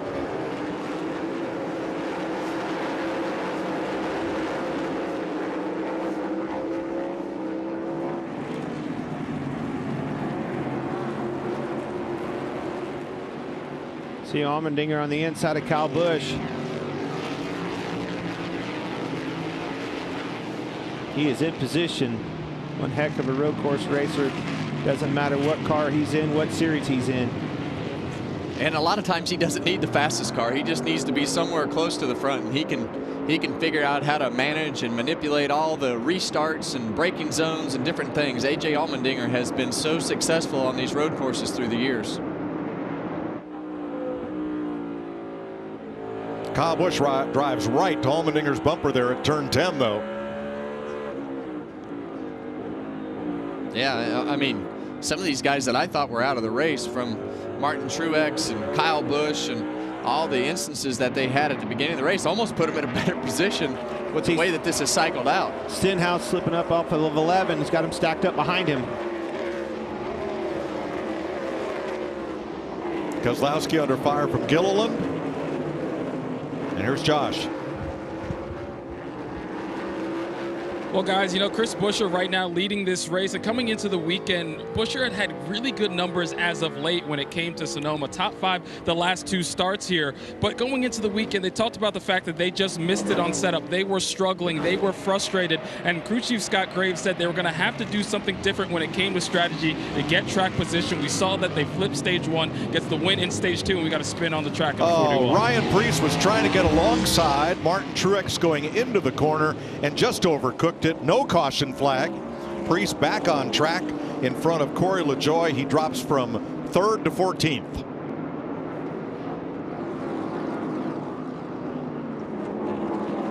Jamie. Just an update on Kyle Larson. I had mentioned that he was concerned about a blister early on in the race. They took a look at it. There was a really good size flat spot. He's not sure where it happened, but that tire held on the entire stint until they finally pitted. Cliff Daniels, his crew chief, said no concerns with the tires, and right now the way we're playing this strategy should play into our favor, and he's back in 19th right now, Mike. Thanks, Jamie. Larson and Reddick trying to work their way up through the field. 49 laps to go. Bit of contact there. Yeah, Harrison Burton just locked that tire up and missed the corner. Kyle Larson, he's got to do everything he can to keep this gap as close as possible, make up as many positions as possible. When they pit and just take gas, they need to have as much of that ground made up. Now, thanks to Toyota, instead of going to commercial, we're going to stay right here for commercial-free racing from Sonoma and go Toyota all out.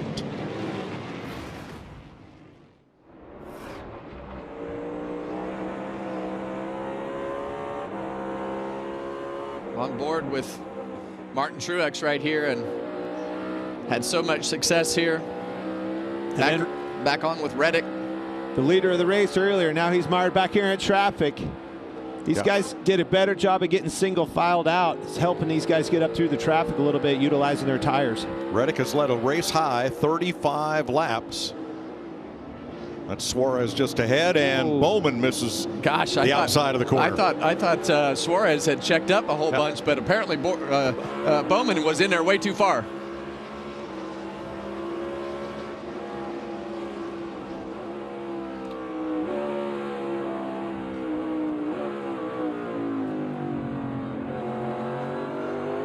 Regan? Well, Mike, what a nice run right now for Eric Jones, running in the 5th place currently. Having a great day. At one point, though, the last run, he described his car as crashing loose and extremely slippery with the back of the race car. Has been able to manage that, though, since the last restart. Maintaining position good. Keep an eye on him, and we got these next pit stops potentially coming up. He's in a good spot for it. Finished stage 2 in 7th place. Eric Jones.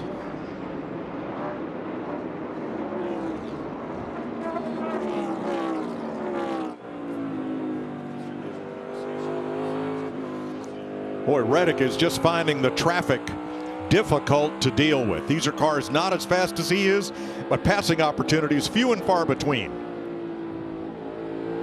It's definitely put a lot of people in a bad position today, and right now Tyler Reddick is in the middle of the hornet's nest.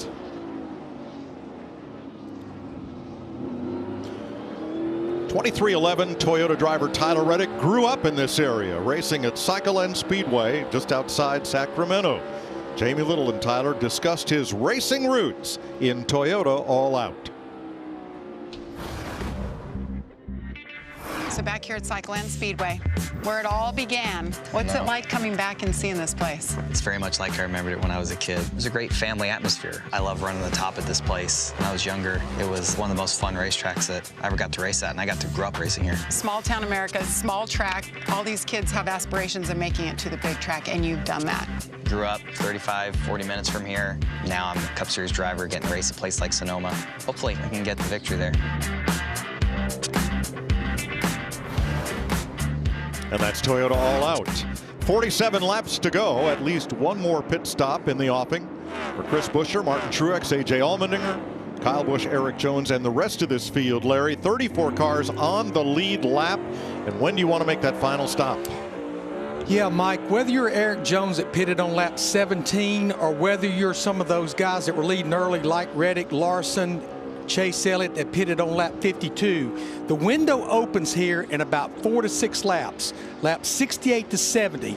When that window opens, you want to come to pit road under green and get those 4 tires. The reason you don't want to wait is if that caution comes out in the cycle of green flag pit stops, you're going to have to pit under caution. So the minute this window opens, you've got to come and get those 4 tires and fuel.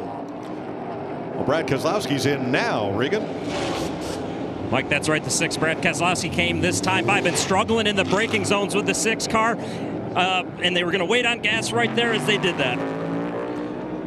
So I was listening to what Larry was talking about, and it takes me back to those leaders, those early leaders with Tyler Reddick and Larson. Look at the difference between Larson and Reddick and how better of a job Larson has done getting up through this traffic since the restart. That is going to be a determining factor when these pit stops and the cycle starts.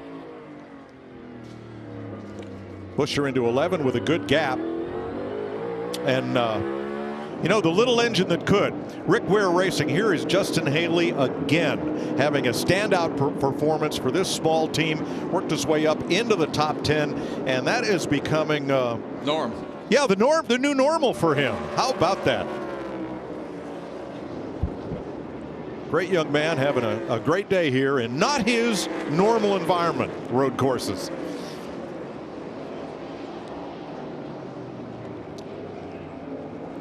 Let's have a look at it. The Credit One biggest movers since the last restart. That's where you find Chase Elliott and Kyle Larson, along with McDowell, Chastain, and Gregson. And you don't see Reddick. You know, I think that flat spot that we saw getting into 4 is a big part of that, and maybe even worse when we pit, he may have to take tires. Well, what happens when you get a flat spot like that, Clint? What happens every time you go into the braking zone? It finds it the next time. That's right. It just gets worse and worse and worse. So it takes your braking capability and just starts diminishing it. Which was his strong suit. That's right. Austin Cindric has made a pit stop, so has Cam Waters, with 45 to go.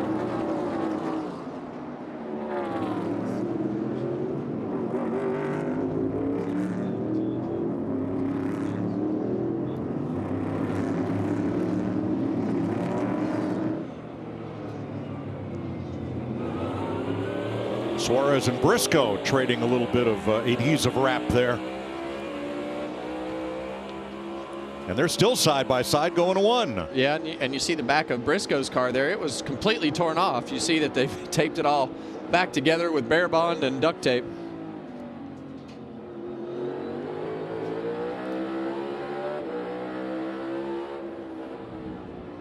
Watching from Tyler Reddick. Alongside Briscoe, takes the corner away. Didn't get quite a good launch off 3A there. Down the hill to 4, but has the line. So left side door, quarter bumper. And clear. the spot, that is 21st. Definitely didn't see Reddick come through the field like we thought he would, and like we talked, that's because of that tire. But the fact that Kyle Larson keeps making up ground and keeping that delta shorter is going to make a big difference when this pit stop happens. And Chastain's right on his heels. He's following suit with that well.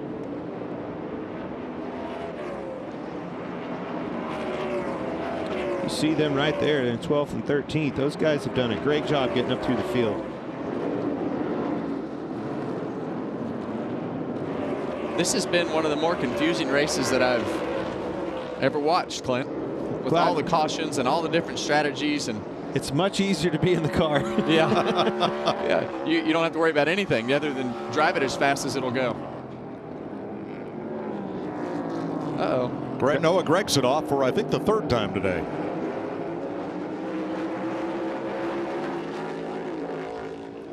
We are pitting this time. Gregson in 27th there, just ahead of Harrison Burton.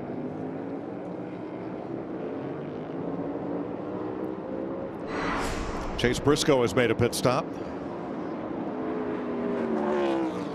It's going to be any time. It'd be interesting if, I'd say in the next 2 or 3 laps. The gap, Busher to Truex, has not changed, and here they come to pit road together. And remember, there's no pit road speed limit around this corner until you get this yellow line right there. You see those drivers shoot down into that alley. McDowell in as well. Logano and more, Josh. Well, they didn't start the way the 17 of Chris Busher wanted, but they got that car better as they come in to stop after getting a stage 2 win. Maybe. The 19 of Martin Truex Jr. just a little bit tight when he turns left. The rear kicks out a little bit. Air pressure adjustment there in 4 tires to the front in Regan. Kyle Busch had that wall contact early on in turn 11. Thought maybe they damaged it. It was not damaged at all, potentially just a bent wheel. He's been pretty happy since then. Team asked him as he came to pit road, what do you need the most right now? He said, right-hand turn is all I need. Micah McDowell and Joey Logano pitting.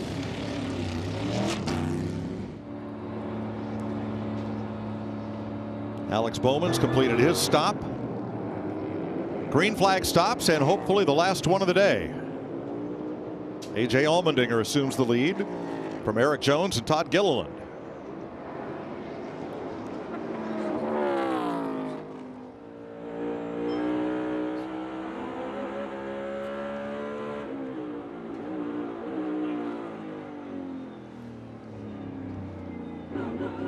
See all that paint build up on that painted curb down there. That's why they put that wall there, so you couldn't have your outside tires on it. All that extra grip when they had the old tire stacks on the inside. So that's done its job this weekend. Fastest lap of the race right there. That's our fastest lap of the race. Keep running hard here. Well, that tells you exactly what track position does for you. Clean air is king. Eric Jones has made his stop. Regan. Well, and what a day for Eric Jones. Mike started in 38th place, been running inside the top 5 here. Mentioned earlier he was loose. He is still too loose right now, battling the rear of the car. They are going to wait on fuel. They need every ounce that they can get. Same story for Todd Gilliland up in pit box number 2. Waiting on fuel, and he's away. Tyler Reddick has made his pit stop. Christopher Bell has been in. Justin Haley and Josh Berry. Kyle Larson to the lead.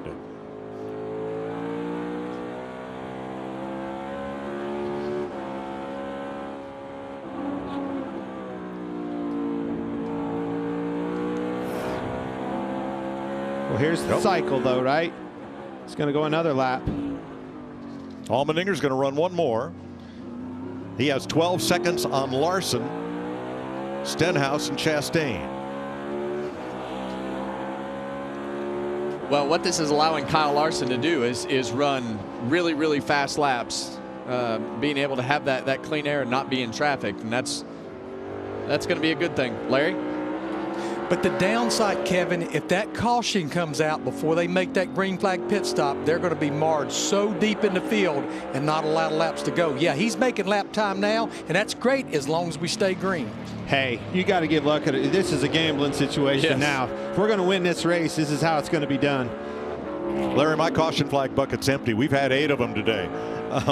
Most all of them in the first 2 stages. With that car and that driver, let's go for it. These guys have definitely met their quota for the weekend. No more. Suarez Hocevar on and off pit road. Same for Daniel Hemrick. Here we go. Allmendinger pitting.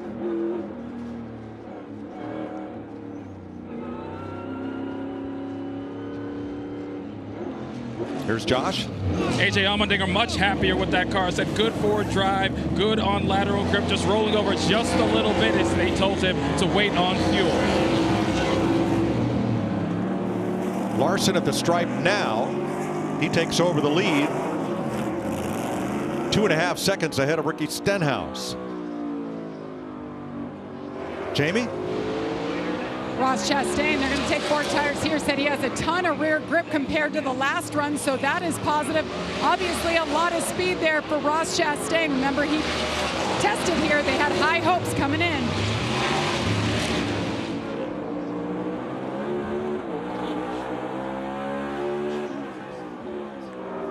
Chastain will fall to about 18th.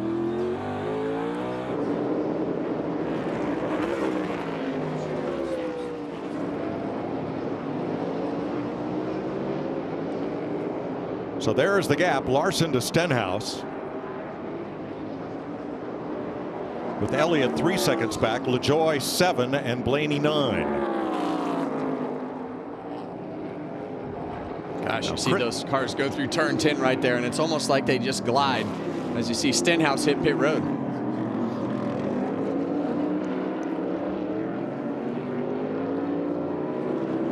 So that'll put Elliott up to second behind Larson.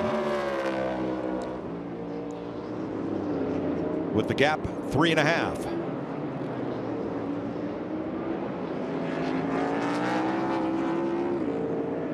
And plenty of clear track to work with. Yeah, I still think that as you look at Buescher's lap times, he just ran a 14:53. Larson ran a 15:13, so he's not really making the lap time. So those tires definitely mean something. Now Buescher was the leader at the start of this pit cycle. You'd think it will force you into pit too, right? Yeah.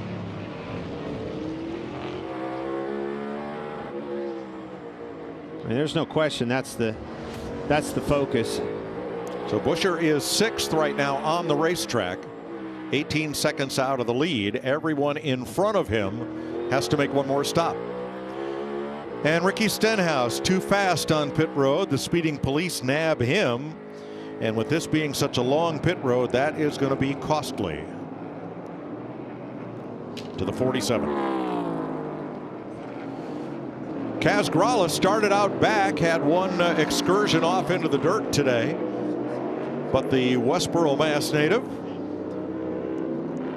They say wherever the cows went, that's where they paved the roads in his native Massachusetts. So he's had a lot of left and right turn experience.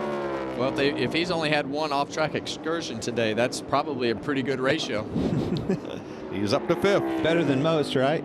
Yep. So both the Rick Ware cars having a strong day here. Haley has made his final pit stop. Gralla not yet.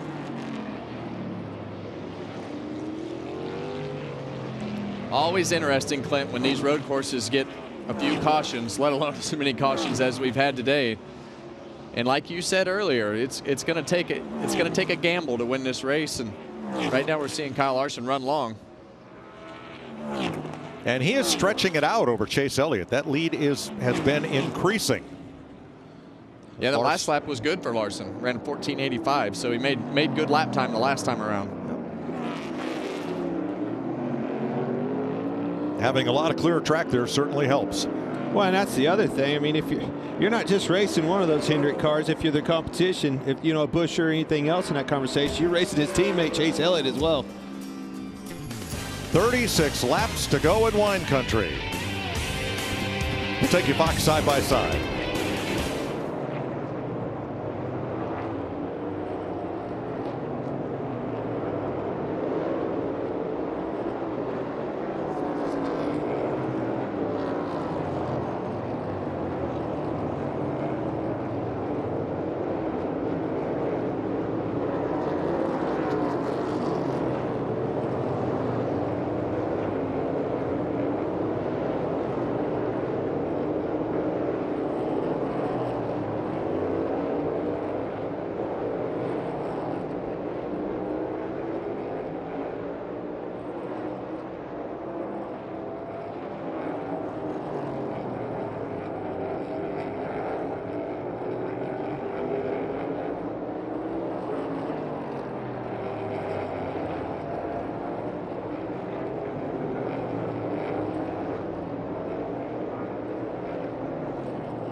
Welcome back to the Toyota SaveMart 350. 34 laps to go. Kyle Larson in the lead. Today's aerial coverage provided by Goodyear, powering every lap, every mile, and every victory on the road ahead. Goodyear, more driven. Look how pretty this place is. The hillside, there's not a bad seat in the house. What an awesome racetrack this is. It's beautiful. Love coming out here and love what they do at Sonoma Raceway. Love it here. Marcus Smith and his group. New improvements every year. The new turn 11 hospitality and viewing area. New pavement this year. It's always something just a little different. And here the difference has been caution flags. Look at our Fox tracker up in the upper left of the screen and all that yellow in stages 1 and 2. But so far our final stage has been caution free. Oh, Mike. Well, you said it. That would not be the cool side of the pillow, Kevin. It'd be that other side. So Larson 6 seconds up on Chase Elliott. He continues to add to that margin. How about Corey LaJoie in third? They were last on pit road, a lap 41. Larson and Elliott 10 laps after that, but LaJoie showing up here ahead of Blaney and Buscher, who started the pit stop cycle. So the first 4, Larry Mack, they're going to have to come in one more time. Question is, when? Yeah, they just told Elliott, Chase Elliott, we'll probably run about 8 to 10 more. Use those tires up. We'll definitely take tires. Yeah, they could go to lap 90, Mike. Again, I'm like Kevin and Clint. I love a gamble, but the bottom line is if we catch a caution before they come to pit road, it's not going to be a good thing for any of these that's not pitted yet. I like where Buscher's at. We're riding along with him right now. I like the strategy's worked in their favor. The cautions has landed where they want to be. Listen to this stat. Kevin, he has finished. Oh, he didn't shift there, did he? A lot of rev limiter there. He has finished in every position of the top 10 on a road course except for one. Might happen today. Well, the way that the cautions fell and their strategy kind of fell into their lap as far as what was right. But let's not forget, we've got 32 laps to go. We've seen these guys today. They've been all over this course and a lot of it off. Tyler Reddick trying to battle back. He's led the most laps today, but he is currently in 13th place. 37 seconds off the lead, but more importantly, he is about 20 seconds behind the first car to pit in this cycle, Chris Buscher. That's really who he's battling, since the first 4 are going to have to pit again.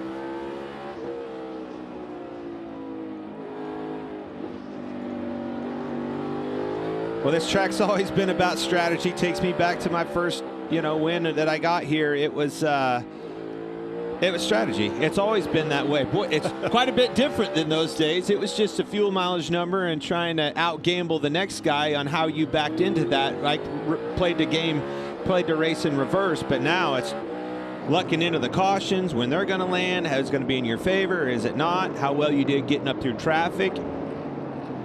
Yeah, there's definitely some luck involved in what happened today, because there is nobody here that had planned on that many cautions. And the way that they fell rapidly in the first 2 stages of this race. Looks like it'll be a while before we see either of the first 2 pit. Larson and Elliott were last on pit road, lap 52 and 51. Been an eventful day here in wine country so far, but still 31 laps to race here.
Race leader Kyle Larson comes into his pit. Jamie.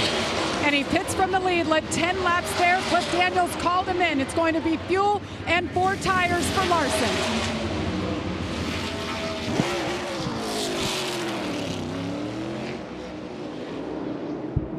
Chase Elliott becomes the new race leader from Corey LaJoie and Ryan Blaney.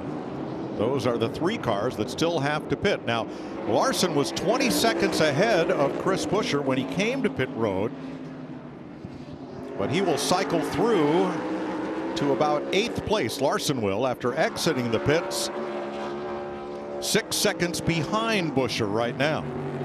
Yeah, and that's actually not as far as I thought he would fall. So I was thinking the same thing. I was when he pulled out of the pits, I'm thinking, man, surely he can't catch him, Kevin. But I think 6 seconds is a doable number in 29 laps. The way this race is starting to spread out, cars getting away from one another, these laps are going to wind down. Corey LaJoie in second, needs 1 more stop. So does Ryan Blaney in third. And that should cycle Buescher back to the lead unless Martin Truex Jr. can catch and overtake him. Jamie? You mentioned Ryan Blaney in the 12 and third right now, last pitted on lap 57. Now they had taken fuel only there, no tires. Jonathan Hassler, his crew chief, just told him we can make it here to lap 99. We're going to be about 10 laps short. At that point, we'll decide if we want to take 2 or 4 tires. 4 tires would cost them, he said, about 5 laps on 5 positions on track line.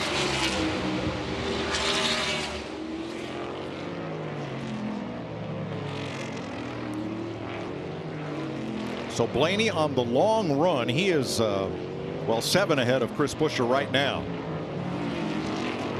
Well, you certainly see Buescher right here, but you don't have to look back there very far and you see Truex. Keep an eye on the delta between these 2 cars. That is going to be very important in the closing winding laps, winding this race down. Well, Can he run him down, Kevin? Here comes Blaney. Blaney's in. And to your point, Buescher and Truex right now 2 seconds apart on the racetrack. 3rd place car pitting, leaving Elliott and LaJoie on the racetrack.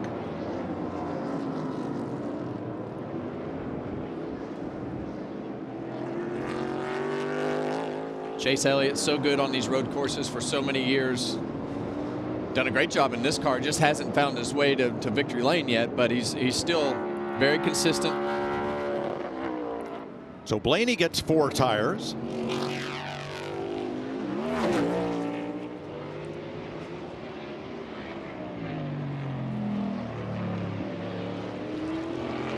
And there's LaJoie trying to eat up some of that 4.5-second deficit and lead a lap here today. Elliott's led 3.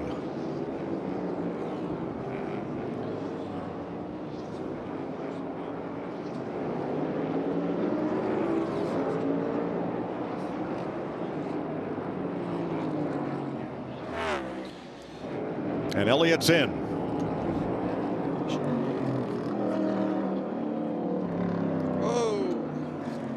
Well, we're down to that speed limit line, which is the yellow line. Yes.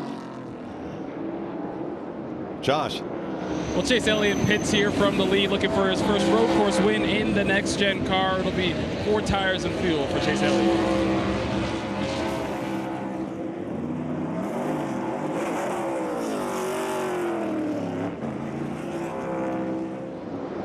Likewise, Corey LaJoie. So Chris Buescher comes by and cycles through to the lead. And Truex now a 1.5 seconds behind. So Martin Truex in the last 2 laps has closed 0.5 seconds on Buescher. The pit stop cycle is complete. Buescher back to the front with 26 to go.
This is our last Tailgate Kings of the season, and man, is it a good one. Look at this view.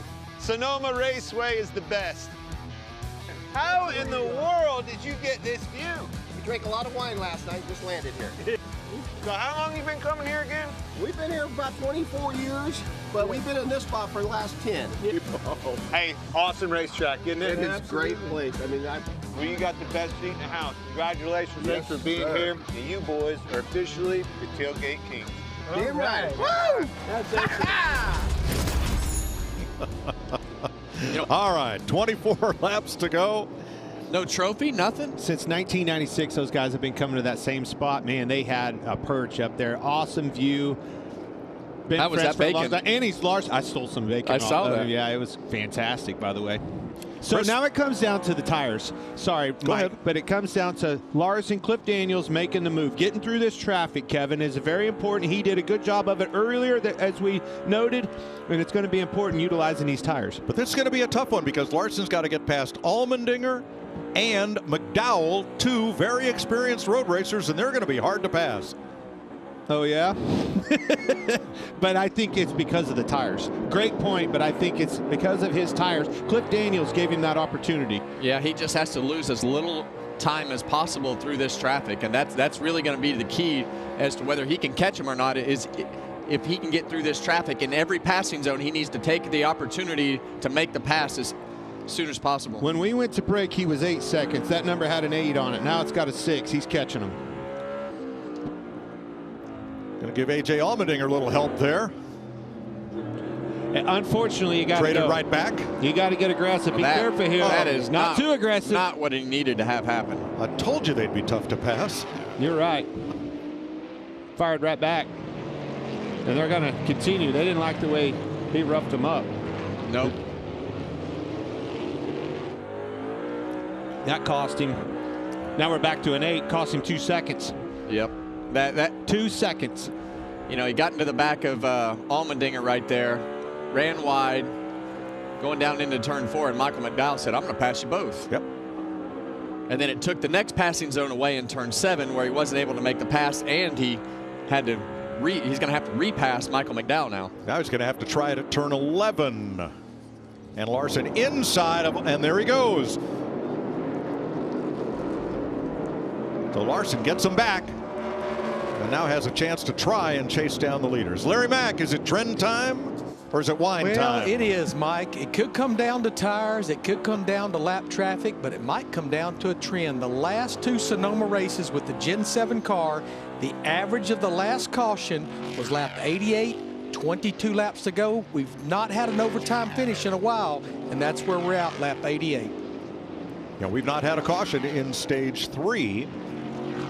22 to go here as Kyle Larson in 4th place tries to make short work of John Hunter Nemechek. Larson 7.5 back. Truex's assault on the lead, though, has stalled out at a gap of about 1 3/4 seconds. With a lot of green racetrack in front of them, not a lot of lap traffic to navigate for either one of these 3 race cars. The race is on. Go get it. It's right in front of you, Martin.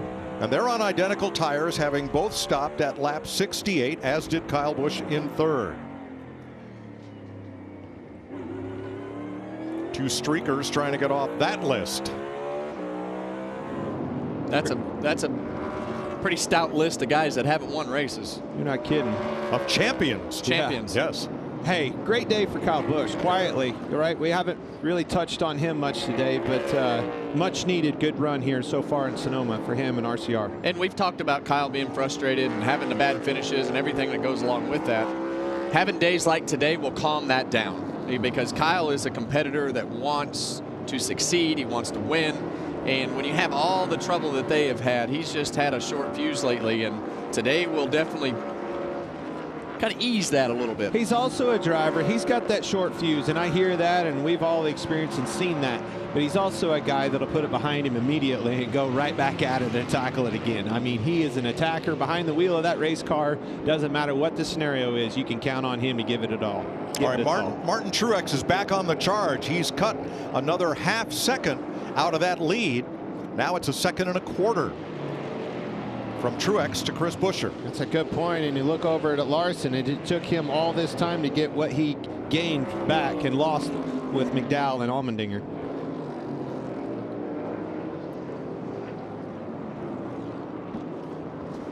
Blaney back at 14th after making that late stop. And here Michael McDowell in the top 5. Regan. Mike, what a recovery for Michael McDowell, too. It wasn't too long ago we saw him in the tire bear. Team did a fantastic job of patching up the car, getting the bear bond on it, the duct tape, everything that they needed to do, make it just right. There was no suspension damage, no issue with the steering wheel. And crew chief Travis Peterson has been doing a really nice job on the box, coaching up Michael, telling him exactly where the other cars are, exactly when he needs to push, what he needs to be doing, and which scenarios as other cars catch him, such as Kyle Larson when he just got by him. It's so good on the radio right now. He's got me wanting to run up and down pit road listening to him. Thanks, Regan. Well, first to second is heating up. Martin Truex has the lead down to 1 second from Chris Buescher.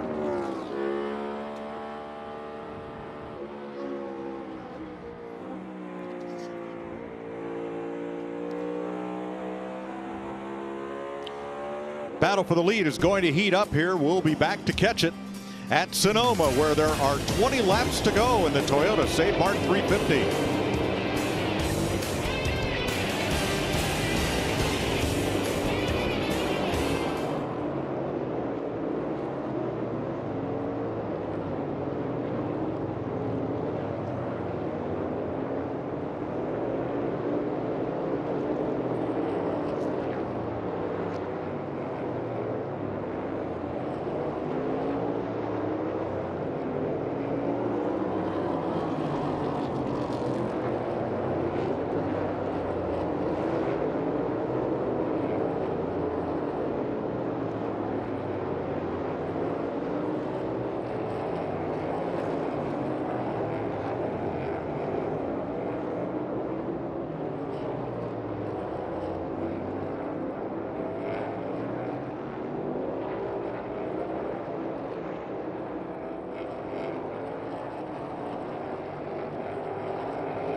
He gave it to him.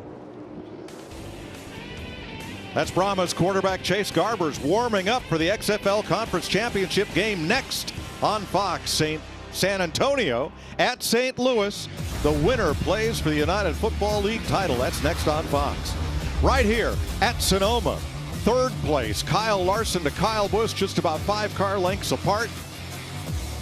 And the lead, Chris Buescher to Martin Truex Jr., a car length or 2 apart. Now the first 3, Buescher, Truex, and Busch, got tires at lap 68. Kyle Larson in 4th. His tires, he's now past Kyle Busch. His tires are 13 laps fresher. Can he catch Truex and Buescher? If Truex is going to win this race, he's got to get by Chris Buescher immediately, because he is slowing his lap time down as well now. He's definitely better than Buescher, but he needs to get by him immediately because Kyle Larson is coming.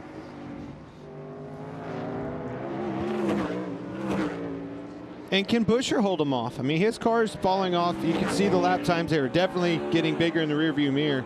But it's catching him one thing, passing him another. Jamie? Well, Martin Truex Jr. is right where we all expect him to be, up at the front here at Sonoma. But yesterday after qualifying, he said, qualifying is not my strength to jump in and turn a fast lap. But if we get a long run, that's where this car is going to be best. And that's exactly what we're seeing. Now, as far as the strategy, he last pitted on 68, and they just told him on the radio, Larson is behind us on newer tires, but your pace is good. Just focus forward. Chris Buescher, the leader, the only driver in the top 8 who does not yet have a road course win in the Cup Series. Texas driver got a great surprise this week that we showed you on NASCAR Race Hub. A friend collected all of his old race cars, race trucks from his early career, had them all restored, presented them to him in a great ceremony at our Fox studios. And Buescher, who's had some unpleasant surprises the last few weeks, was just blown over. Couldn't believe it. Pretty cool story. Right now, his last lap was a 15:30. Truex was 15:43. To a 14:84 behind them, and Kyle Larson coming on strong. And that's that wake that Truex is in right now. He's close enough to Chris Buescher. Now he's going to have to be substantially faster in order to get close enough to make this pass. He's on quite a bit better, fresher tires as well. So Larson was 5 seconds back when he took 3rd place from Kyle Busch with 17 to go. He's made up about a second and a half of that. And if he continues at that pace, there he is, top of your screen. He should catch the 2 leaders with about 8 to go. Well, that's going to be exactly what he wants. Truex is going to catch Buescher, and they're going to start racing, and those together will slow their lap times down.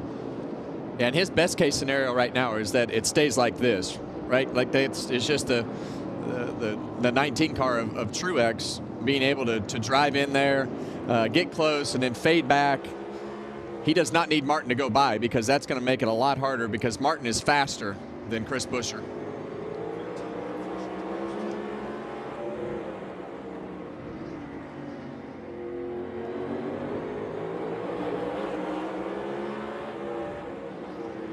And every passing zone that he goes by, into turn 7 right here, that was an opportunity to go by. Next opportunity is going to be going into turn 11. So you got to stay close through this section and into turn 10 to set up that pass into 11, and it's not looking like it's going to happen right here. So Kyle Busch, Michael McDowell, and Ross Chastain, and Chase Elliott, their last lap was also faster than race leader Chris Buescher, but not sure if they'll have enough time to get up there and be part of this battle. You see him looking. See Buescher slip up, slid the right front wheel, getting into 11 a little bit. And that's what Martin was hoping for when he ducked out of his mirror like that. He just making him think about what he's doing. And Buescher missed the center of the corner a little bit, but was able to get a good launch off the exit. That's exactly right. Got to get in position here. Where's that at? Top of the hill. Get close to him. Try to pounce on him in turn 7. And I agree with you, Kevin. You have to hurry. Fastest car on track is Chase Elliott right now. Yeah, now they're giving up big chunks of time to Larson. Matter. This one right here, that's the lap time you're looking at. You can see him in the rearview mirror, Truex. He knows the pressure's on, and he's trying to get around this leader to 17, Chris Buescher. 13 lap pressure tires. That means something. McDowell going for 4th on the inside at 7 as they close. They exit side by side, he and Kyle Busch, and Busch holds him off for now.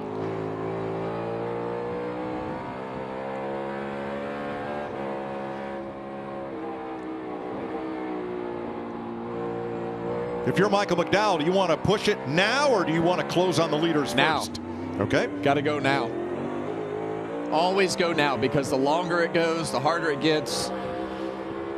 When you have an advantage in any situation, you want to make it happen as quick as possible. This is exactly what I was talking about. Truex is having trouble getting around him. Really only 2 opportunities. Going to try to get close again at the top of the hill, but closer is coming. Closer is Kyle Larson in his 5, down to 2 seconds now. 13 to go. And you know this, Clint. The hard part about this racetrack is you really have, 2 or 3 spots, mainly 2, to pass. And here we're coming to another one right here, going into turn 7. And it doesn't look like Martin's close enough again. He's going to look to the inside. Is he going to dive bomb him? No, can't get it done. And this is exactly what Larson wants. It's what I was teeing up. He wants them guys to get to racing. It's going to slow them down collectively, and he's going to go right to the rear bumpers.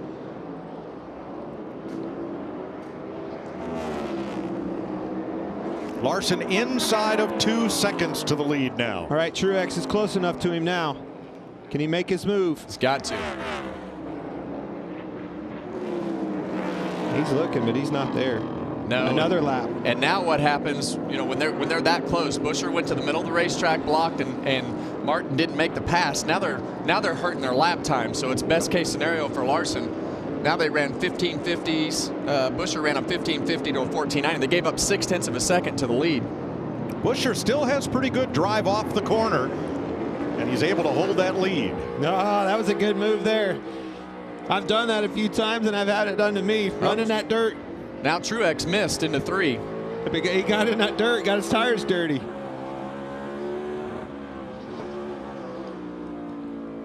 He's there. Larson's there, and he has a significant amount of laps, better tires, which should give him more options. And now Truex is having to look in the mirror. And now as soon as he looked in the mirror, look what happened. Buescher's getting away from him. And on the flip side of that, we talk about that wake. Now Larson is in Truex's wake. So how is he going to navigate that? How much time is he going to lose? But I just think that his tires are so much better, and his car was better anyway before we got into all the strategy. Larson deep cuts it down to less than a car length. That's those 13 lap fresher tires, and I put that on Cliff Daniels. He set his driver up to be in the advantage situation when the time's right. He ran him long, but now all of a sudden at the end of this race, closing laps, 11 to go, you have the tire advantage. Great job, Cliff Daniels. Same type of scenario though. You got 2 shots, and we're coming to one of those in turn 7. We got to be able to get off of turn 4 so that we can take advantage and try to make that pass. It stalled out a little bit, though. That's what it does. As Larson caught Truex, it stalled out. Here comes an opportunity corner, and I don't think he's close enough. Well, it was 4 car lengths at the start-finish line. It's still a similar gap, first to second to third. Larson puts it right up close to Truex's bumper. Didn't quite have the drive off of 7. Yeah, Larson's advantage is in the braking zones right now, but you still have to get off of turn 10 in order to have an advantage into turn 11. And that's where Buescher was having trouble getting into 10. Watch Truex really charge into the corner here. See that? But look at Larson close the gap as well. I don't think he's close enough yet. You got to be closer than that to make a dive bomb pass. Truex is he's got him trying to block. Larson's not shy about using that bumper today, is he? Yeah, it's time to go. All right, the man in the middle is Martin Truex. Here's his radio. Just so hard behind him, I lose all my grip. I know it, man. I see it. Just keep fighting here. He'll make a mistake. And that's what you're hoping for. You're hoping for a mistake. You got to be close enough to capitalize when he slips up in the middle of the corner or gets loose into 3 or whatever that scenario is. Exactly what he just said is what I just saw Larson do in his wake. Same thing. He's getting loose now. Well, he's slowed down almost 0.7 of a second. You stall out, you get to running their pace, and look, another corner goes by. Neither one of them can pass. Chris Buescher, stay on this racetrack. Do not lock those tires up. Be disciplined in that race car. Be good on the corners you need to be good at. 10, 4. Those 2 corners set you up for the passing zones. You cannot miss. You miss in 10 coming up right here, give them a chance to dive bomb you. That's exactly what's going to happen. Oh, he missed. Missed bad. He's going to have to block. And that's exactly what he's doing, but he's inside Truex of him. is there. Larson on the outside. Side by side for the lead. Trading paint. It's not over yet. He's still on the inside. He's going to have to get, what do you call it, dirty right here. He's going to have to push him up.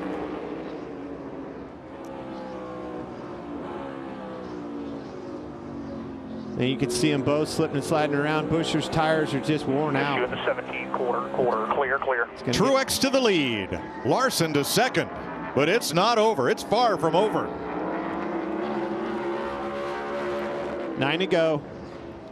Larson at a significant advantage on tires. Same thing. He missed the corner. And look, He missed everything that you've been talking about, Clint. Just don't make a mistake. Keep that car on line. They both did. In which corners? Yeah. 4 and 10. He took advantage of both corners. Coming back, 8 to go now. Kyle Larson to the lead. He's had the advantage of these three, diving into the corners. Hasn't quite had the drive off. I'm not going to put that on Buescher or Truex, though. There is a huge disadvantage they have over those tires of Larson. I'm going to, because you know that you just got to put the car in the right spot, and they just missed.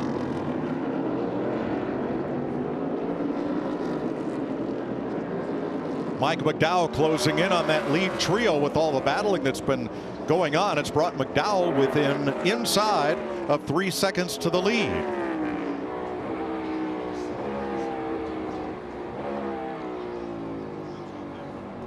With Larson now to the lead, we're going to take our final Fox side-by-side break of the Toyota SaveMart 350.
Big fan of yours, but here's the deal.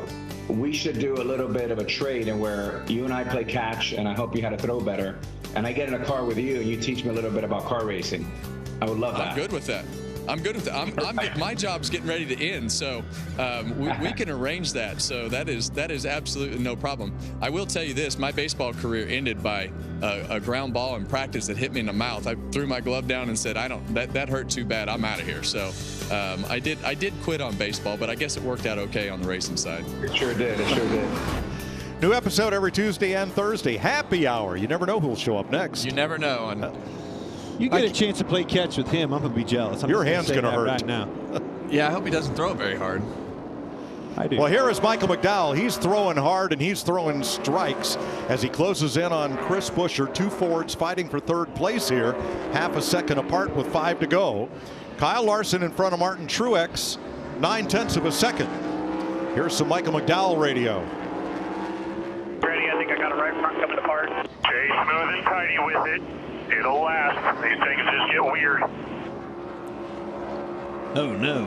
Well, that what he's talking about is just those blisters or the little delamination at the seam in the middle of the tire. A lot of the teams have seen that. Doesn't seem like they come apart. Or it could be from a flat spot, right? If it's a front tire, I hear a driver say anything about their front tires. I think flat spots. Did you see how high McDowell climbed that curb? It's no like, wonder. It's like old Sonoma. You used to just put the whole car up on the top of the curb to try to hook the right front tire on the top of that lip to pull you around that corner, and that seems to be the way that this racetrack has progressed back to old Sonoma. You know what I call that? What? The pay window is open. Go get paid. Every position pays. Look at that, look at the inside. Man, Buscher is there goes all McDowell. over the place. Yep. Same exact scenario as the rest of them. And that's just a tire difference there. McDowell was on the benefit of that. Yeah, those guys are on the same tires. I just think Buscher's car is just falling off so bad.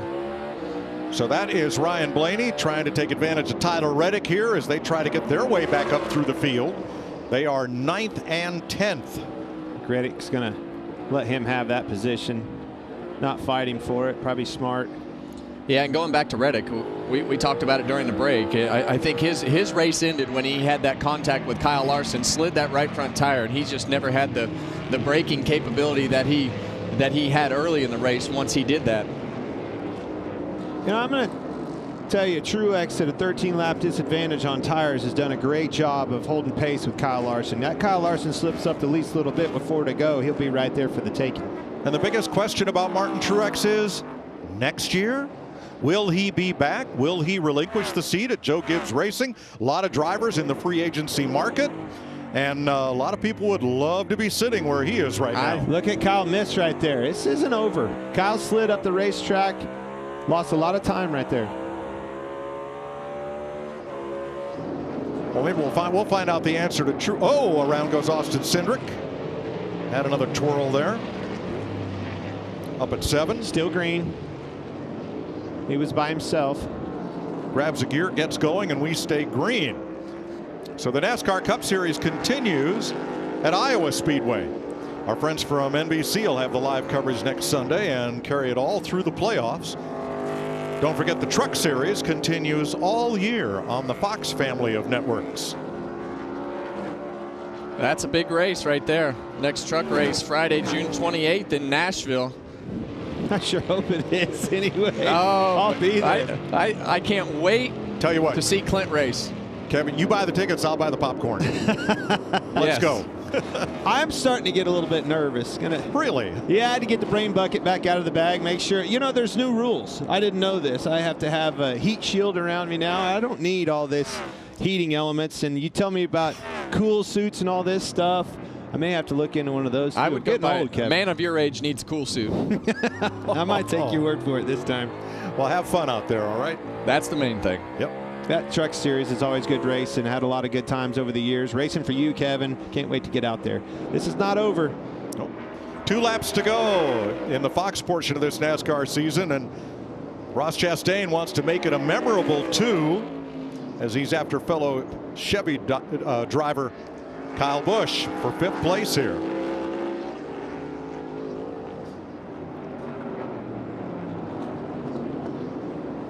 Shot of the S's from Nelson Hastings' camera. He was awarded the Bernsey earlier today.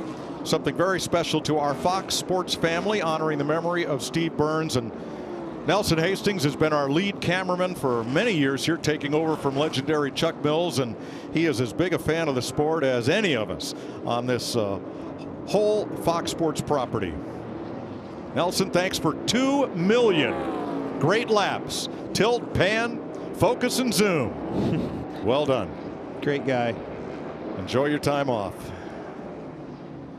And those grandkids. For the last time here, we get to say 1 lap to go, sponsored by Credit One Bank. And Kyle Larson drove through the field and back to the front after that final pit stop at lap 81. Keep an eye on Martin Truex. He's give up another second there. I don't know what's going on there, if he's getting tight on fuel or what, but I think he's given up on the race for the lead. Now we're just managing 2nd place. Michael McDowell 2.5 behind Truex. Jamie? Well, Truex's crew chief, James Small, right when they came across the finish line, said hit that fuel switch now. So it's certainly a concern. Well, Chastain and Busch got together. Oh my God. Imagine that. For 5th.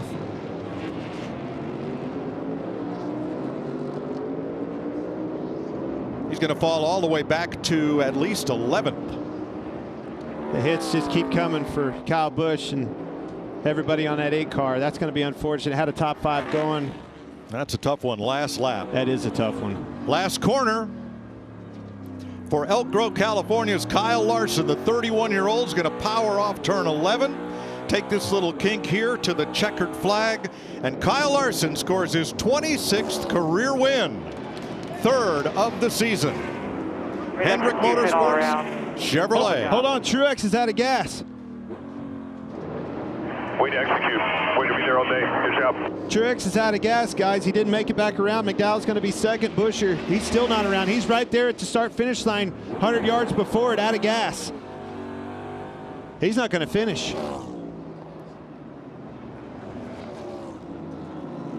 Wow. I thought something happened, and then when Jamie said that they told him with the new rules and that flipped the switch, that doesn't get you a lap like it used to. Caution flag now waves. And he is on the starter motor trying to crank it across, I believe. Well, it gets worse for Kyle Busch. He's run out of gas and just now crossed the finish line. He fell all the way back to 17th place. Heartbreak for Martin Truex Jr. Did such a great job. He's going to finish second, didn't make it around. Kyle Busch as well. McDowell, fantastic race.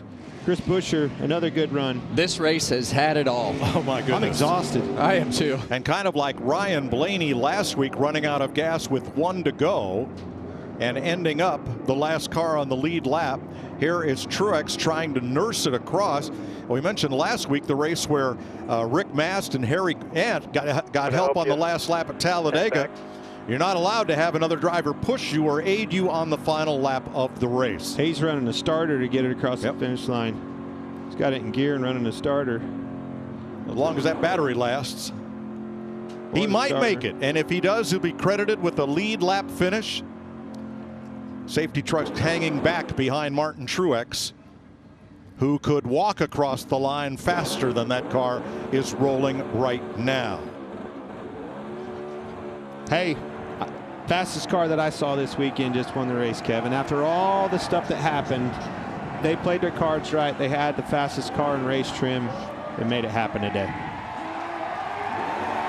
Big cheer from the crowd at start finish as Martin Truex coaxes, wills that car to the start finish line.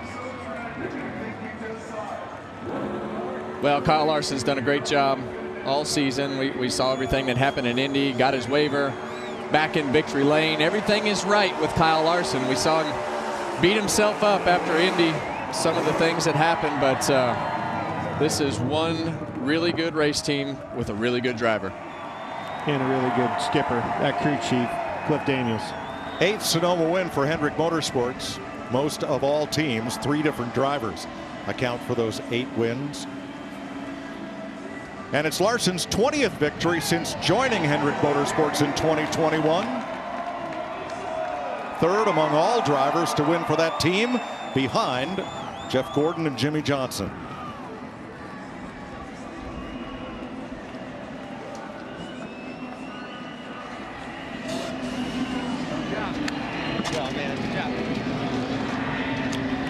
Regan Smith at victory lane. Well, Kyle Larson getting congratulations from his team. Down here on the front stretch.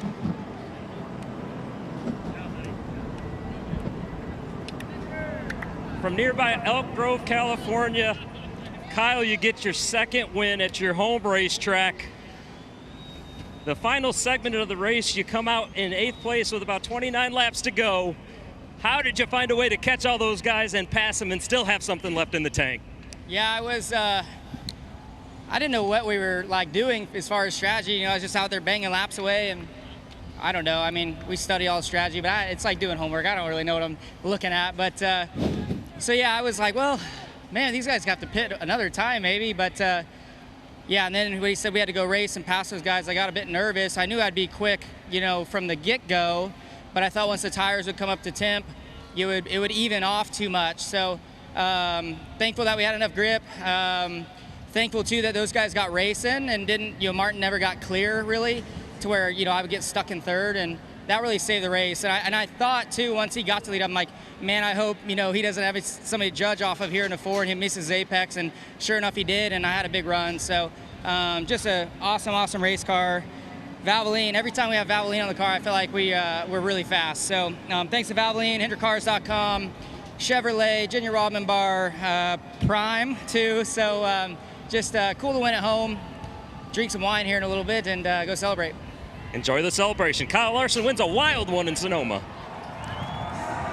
Larson, McDowell, Buescher, Elliott, Chastain, the top 5 after his spin. Kyle Busch ended up 17th. And Martin Truex, last car on the lead lap, finishes in 27th. Shannon and Jamie in the Charlotte studio will take you home from Sonoma right after this. Kyle Larson, the winner in wine country.